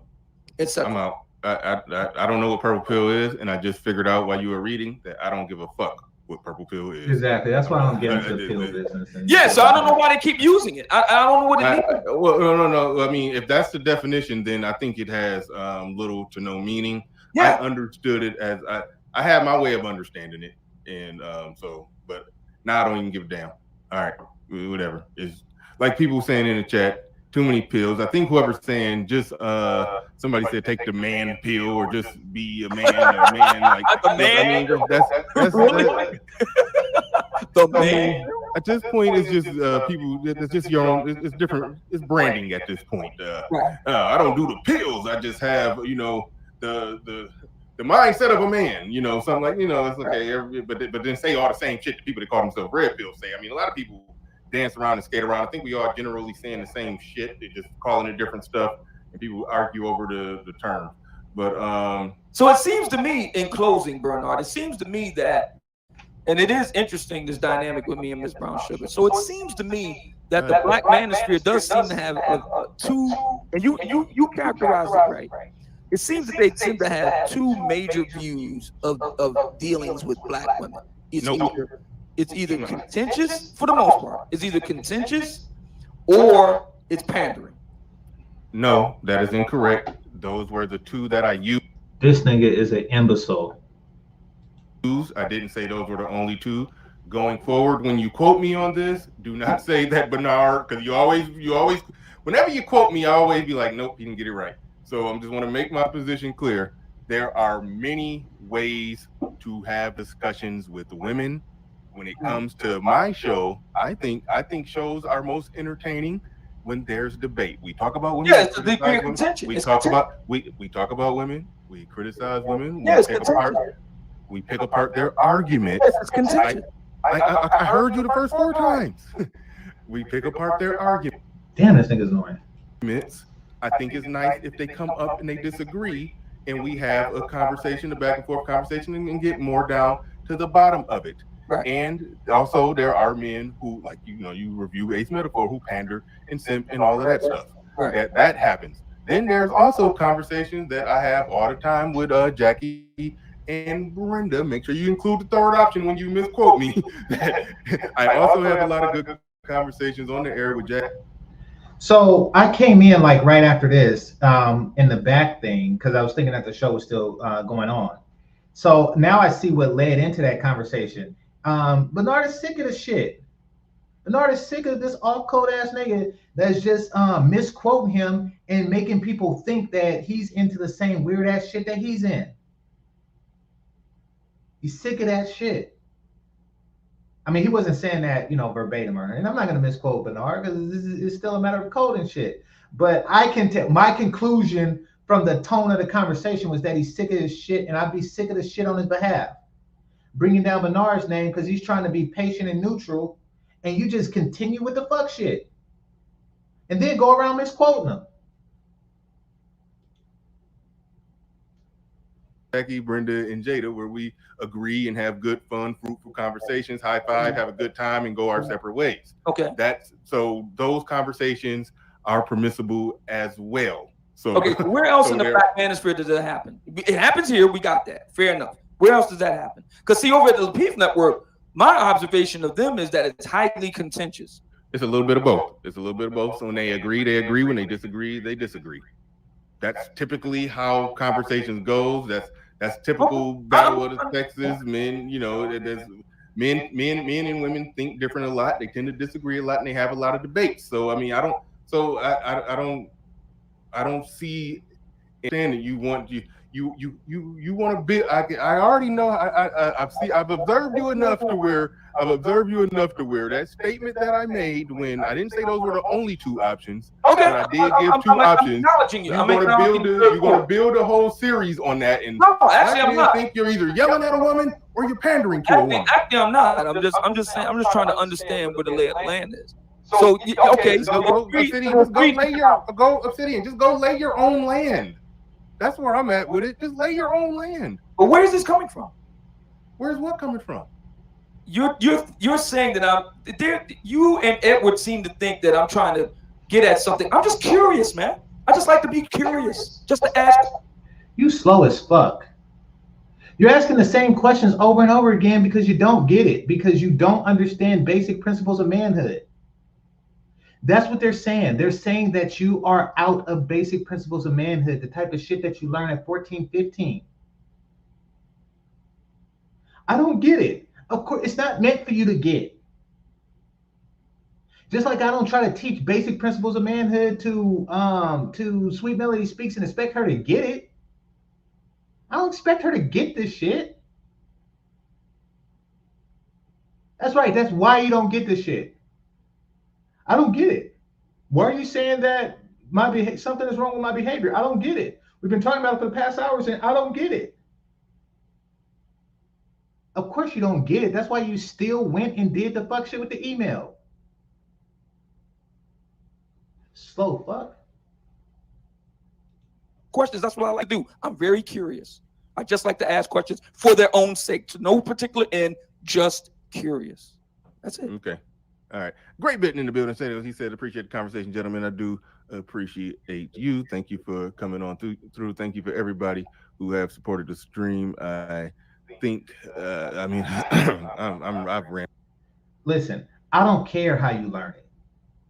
Once again, I do not care. I don't care how you learn these principles. I don't care if you learn it from your dad, if you learn it from the streets, if you got clicked in with the big homie and he taught you. I don't care if you learn it on a fucking cell block. I don't care if you learn it in a fraternity. I don't care if you learn it on a basketball team or a football team. Shit, I don't care if you learn it as a nerd and just the homies put you on game. I don't give a fuck how you learn that shit. If you don't learn it, then you just grow up to be a fucking obsidian ass nigga.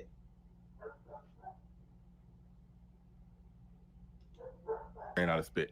Appreciate each and every one of you. I'm getting the hell out of here. We are out of here. Peace, y'all. Thanks. We gone. Peace. All right. And that's when the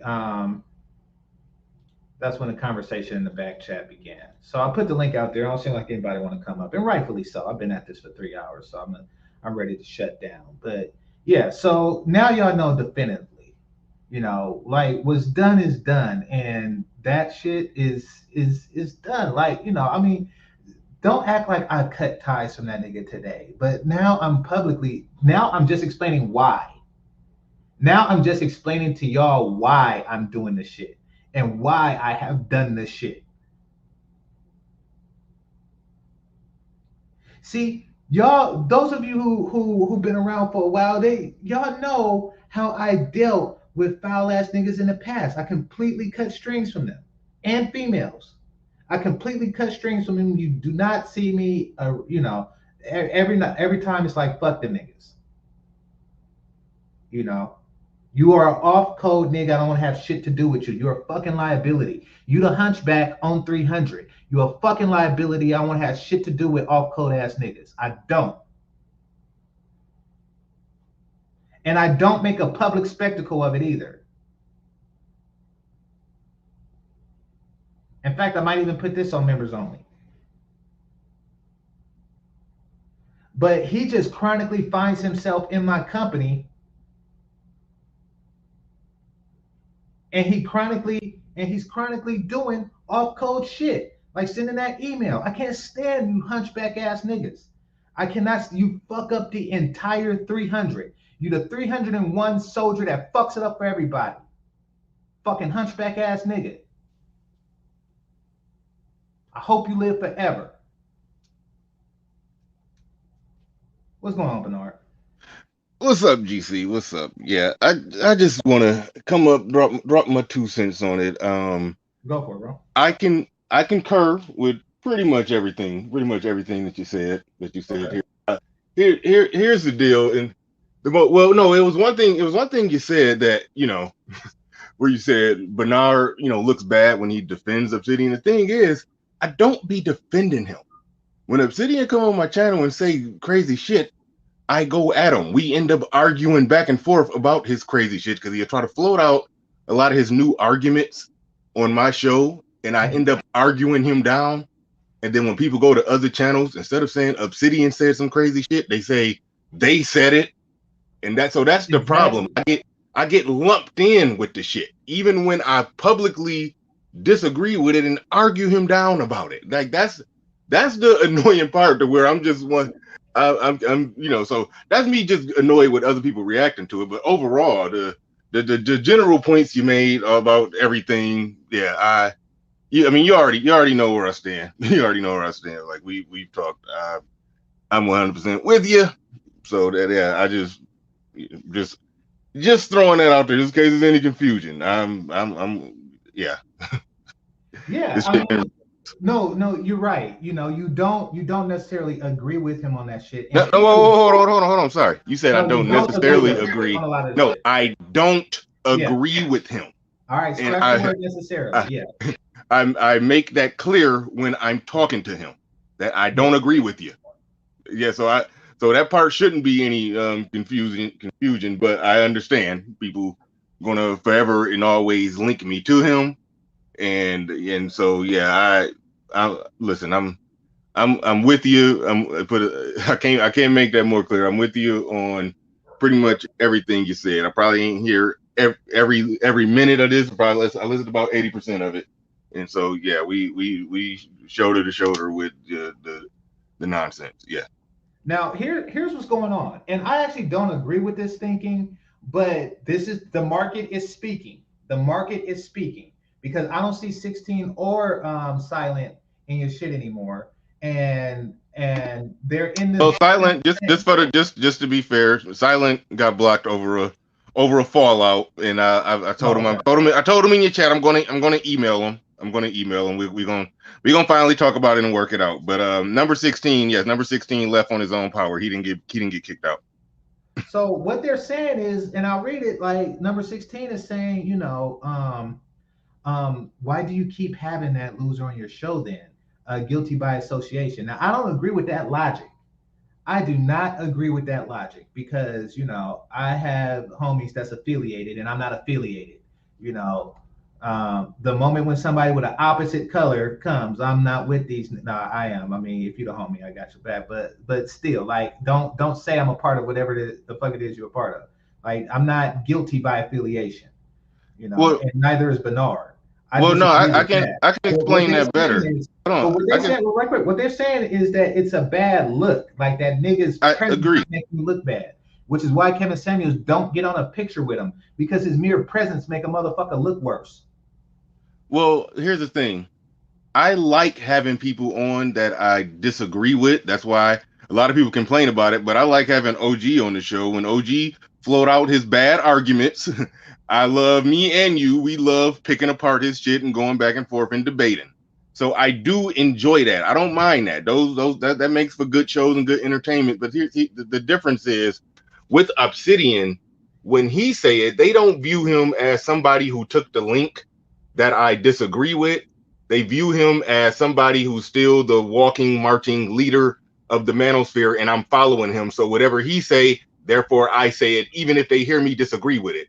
So that's where the problem comes in, and so. But at the end of the day, the whole shit, like, should gay men run the manosphere? Should women run the manosphere? He says, why not? And all, like, it's to the point to where, yeah, those are treasonous acts. It is what it is. I can't stand next to that shit. It is what it is. I can have somebody on the panel that holds that position. Like, I've had male feminists come up and I've debated them. Like, I've debated all kinds of people. But if somebody is wearing the title as the leader, but they're saying that same shit, then it optic wise don't look right. That's the key difference. From an optic standpoint, it don't look right. Now, if he's just some random person with some crazy views, then okay, we can disagree, debate, and argue, and that's fine. But if you're wearing the jacket as leader of the space and you're saying crazy shit, now you're bringing the whole space down. That's just a reality of the situation. No, I feel you, and I think it does hurt you that it's being brought down on your shit. I'm not gonna lie, and this is just what I get from watching brothers like Ramil and shit. Like, I'm feeling that it's hurting you just because the shit is happening on your shit, and he don't go to his own house and do that shit. Well, he do sometimes, but he break out all the big guns on my shit. Yeah, exactly. This nigga's walking around, on your carpet and shit with muddy ass sneakers on, like he Rick James or some shit. Yeah. See, that fucks with you. And see, here's the thing. You talk about treason, they don't even want to know the whole conversation we had in the background. I'm being light. You was there. We don't have to go into details, but it was the definition. It was the military definition of treason. The shit was wild. Yeah. Come on, Keith. You muted.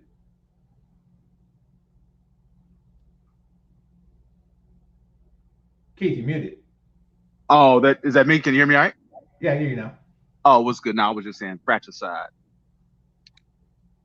Fratricide, what? Kill your brother? Yeah, fratricide. That's what I mean. That's the ultimate treason in the military. When you know if you kill a fellow service member. Yeah, a fellow brother at arms. Exactly. I mean, that's how he got that Benedict Arnold reference. I'm like, listen, if you just look at the bottom line and how it affects you individually in your pocket, then you have no sense of brotherhood and you just one fucked up Benedict Arnold person. That's what made him him. He took more money from the British because he's a fucking treasonous ass nigga. He's an off-code nigga that don't believe in brotherhood. Like, so yeah, that's the ultimate form of treason.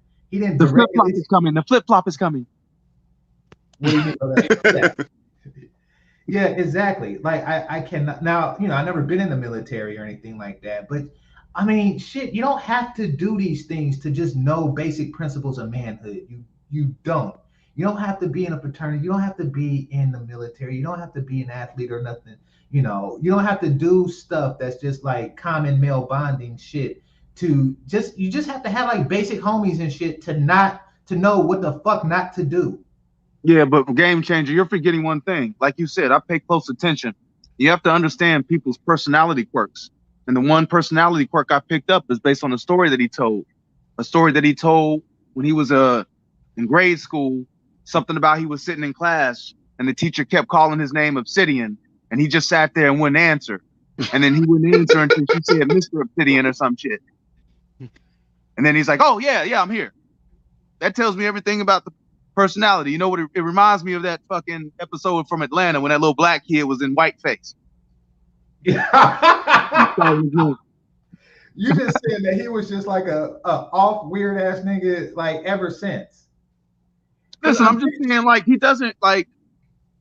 Listen, I'm not talking shit. I'm just saying he doesn't strike me as the guy that had a lot of you know how some of us we grew up running track and playing football, playing baseball, and just having kind of that camaraderie and competitiveness and shit with other dudes that growing up, and that's kind of how you fought each and wrestled and play all that shit. So I just don't strike him as the type of guy that had that type of upbringing.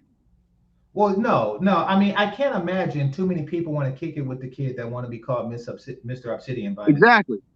I can't imagine that. Like he would fall into the that kid that's permanently it. Like he played tag and he was just born it, and he can't get away to other kids. Like nigga, you can't play with us. Like he is that dude. Last picked in kickball. I get it. Yeah, no, I was last picking kickball. That's because I sucked at kickball. But still, but no, like because you didn't have masculine legs. They based it on talent and just like I wouldn't have been the last pick if it was just like pick the weirdest nigga last. But that's that's exactly. But I mean, you don't have to do the stuff that you described because I wasn't an athlete. Just like I said, even in kickball, I wasn't an athlete.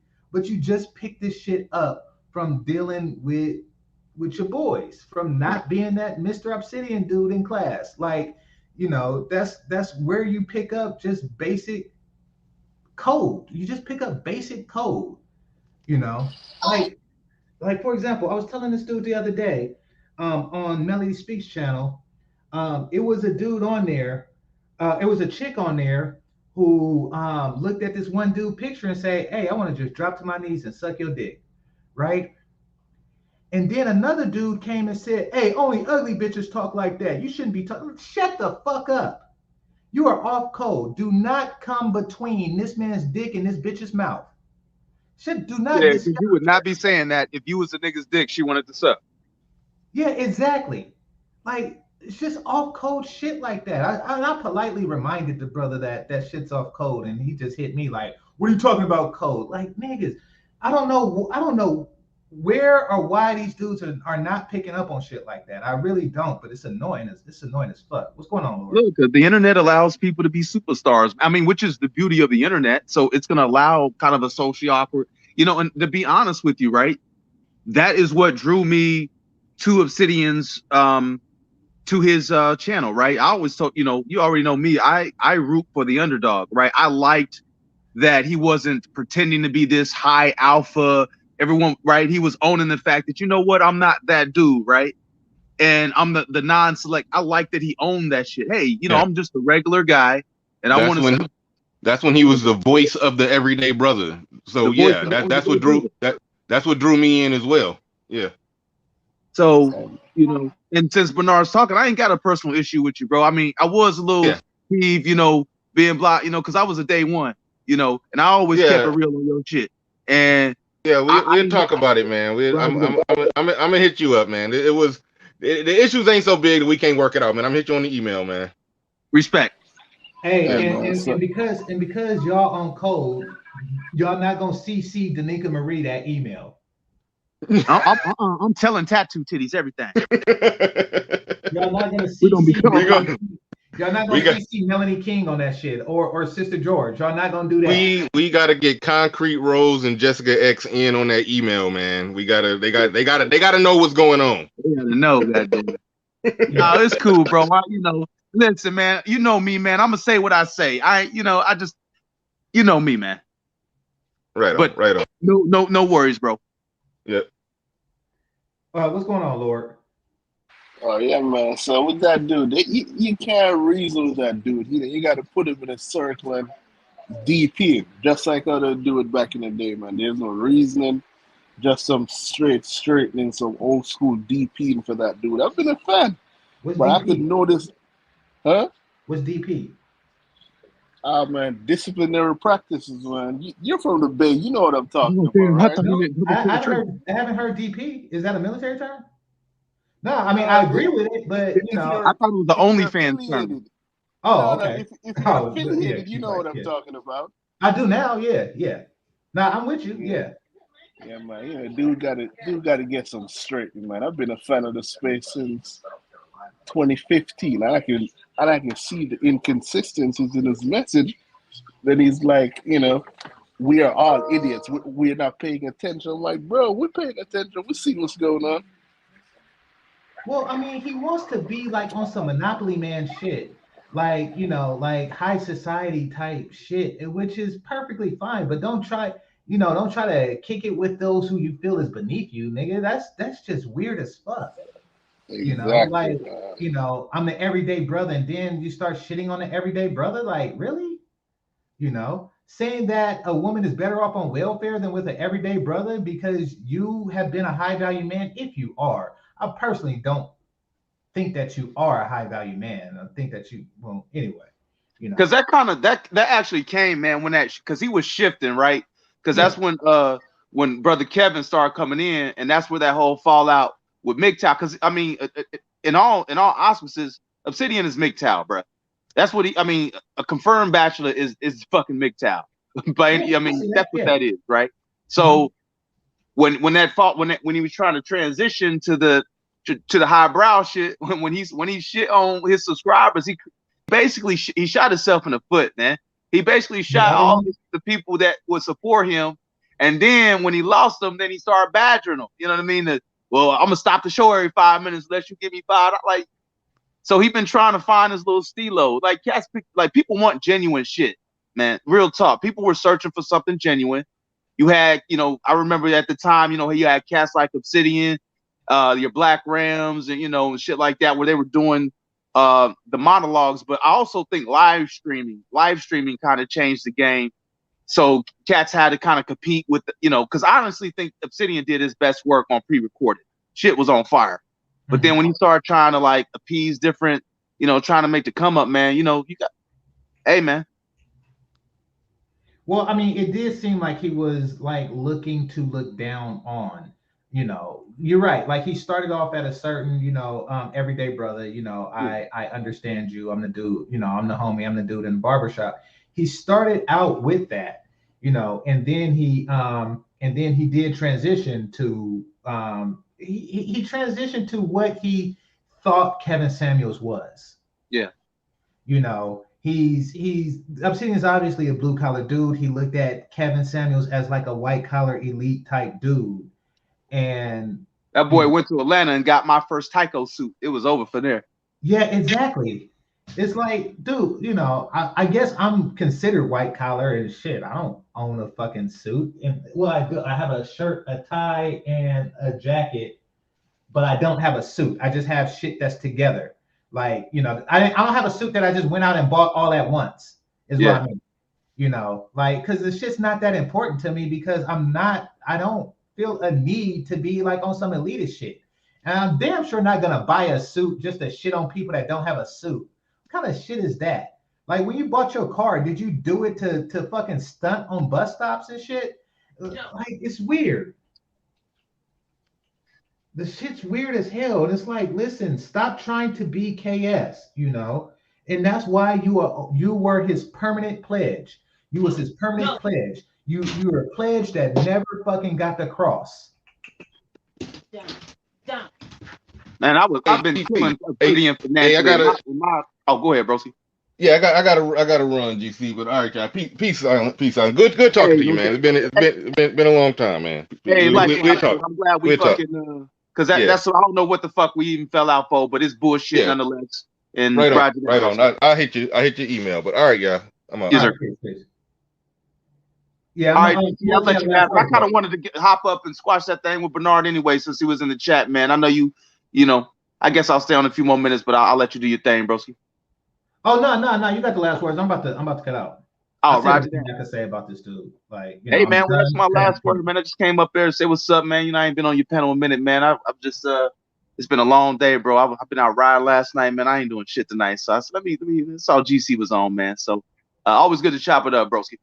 Yeah, always, bro. Okay, thanks a lot. Salute. All right, let me read number 16 and then call it quits. All right, it says not a problem with people having differences of opinion, but having someone that is constantly and flagrantly being disingenuous is ridiculous. Yeah, and it's annoying, you know, and you can't really back that shit. And when they're doing it just cause, it's like you can't make progress with that, you know. Bernard is a patient man, and you know it is what it is, but. You know, as you were saying earlier, and as other people were saying, it's looking bad on him. Whether it's fair that it's looking bad on Bernard or not, it is. And he tells him that shit, and he still does it. He still does it. How off code are you? You know, like it's just one of those hard-headed ass niggas that don't respect boundaries. Yeah, somebody says swords, man. I don't mind like disagreeing with him on shit like that, but when you just say shit just for the sake of saying it, and then try to create this elitist division between brothers, you know, I'm with them and you're with them, even though like for the last 22 years I've been with this group, dude, you lame. I gotta go. So with that, I want to thank the Cash Apps and oh, here we have another one. All right, it says, thank you for doing this show. No doubt. You're welcome. Appreciate you. So with that, I'd like to thank the Cash Apps and Super Chats, managers and moderators, those who are listening silently, and those who participate in the chat. Make sure you hit that like button on your way out. It's GameChanger 00100. Game over. Peace.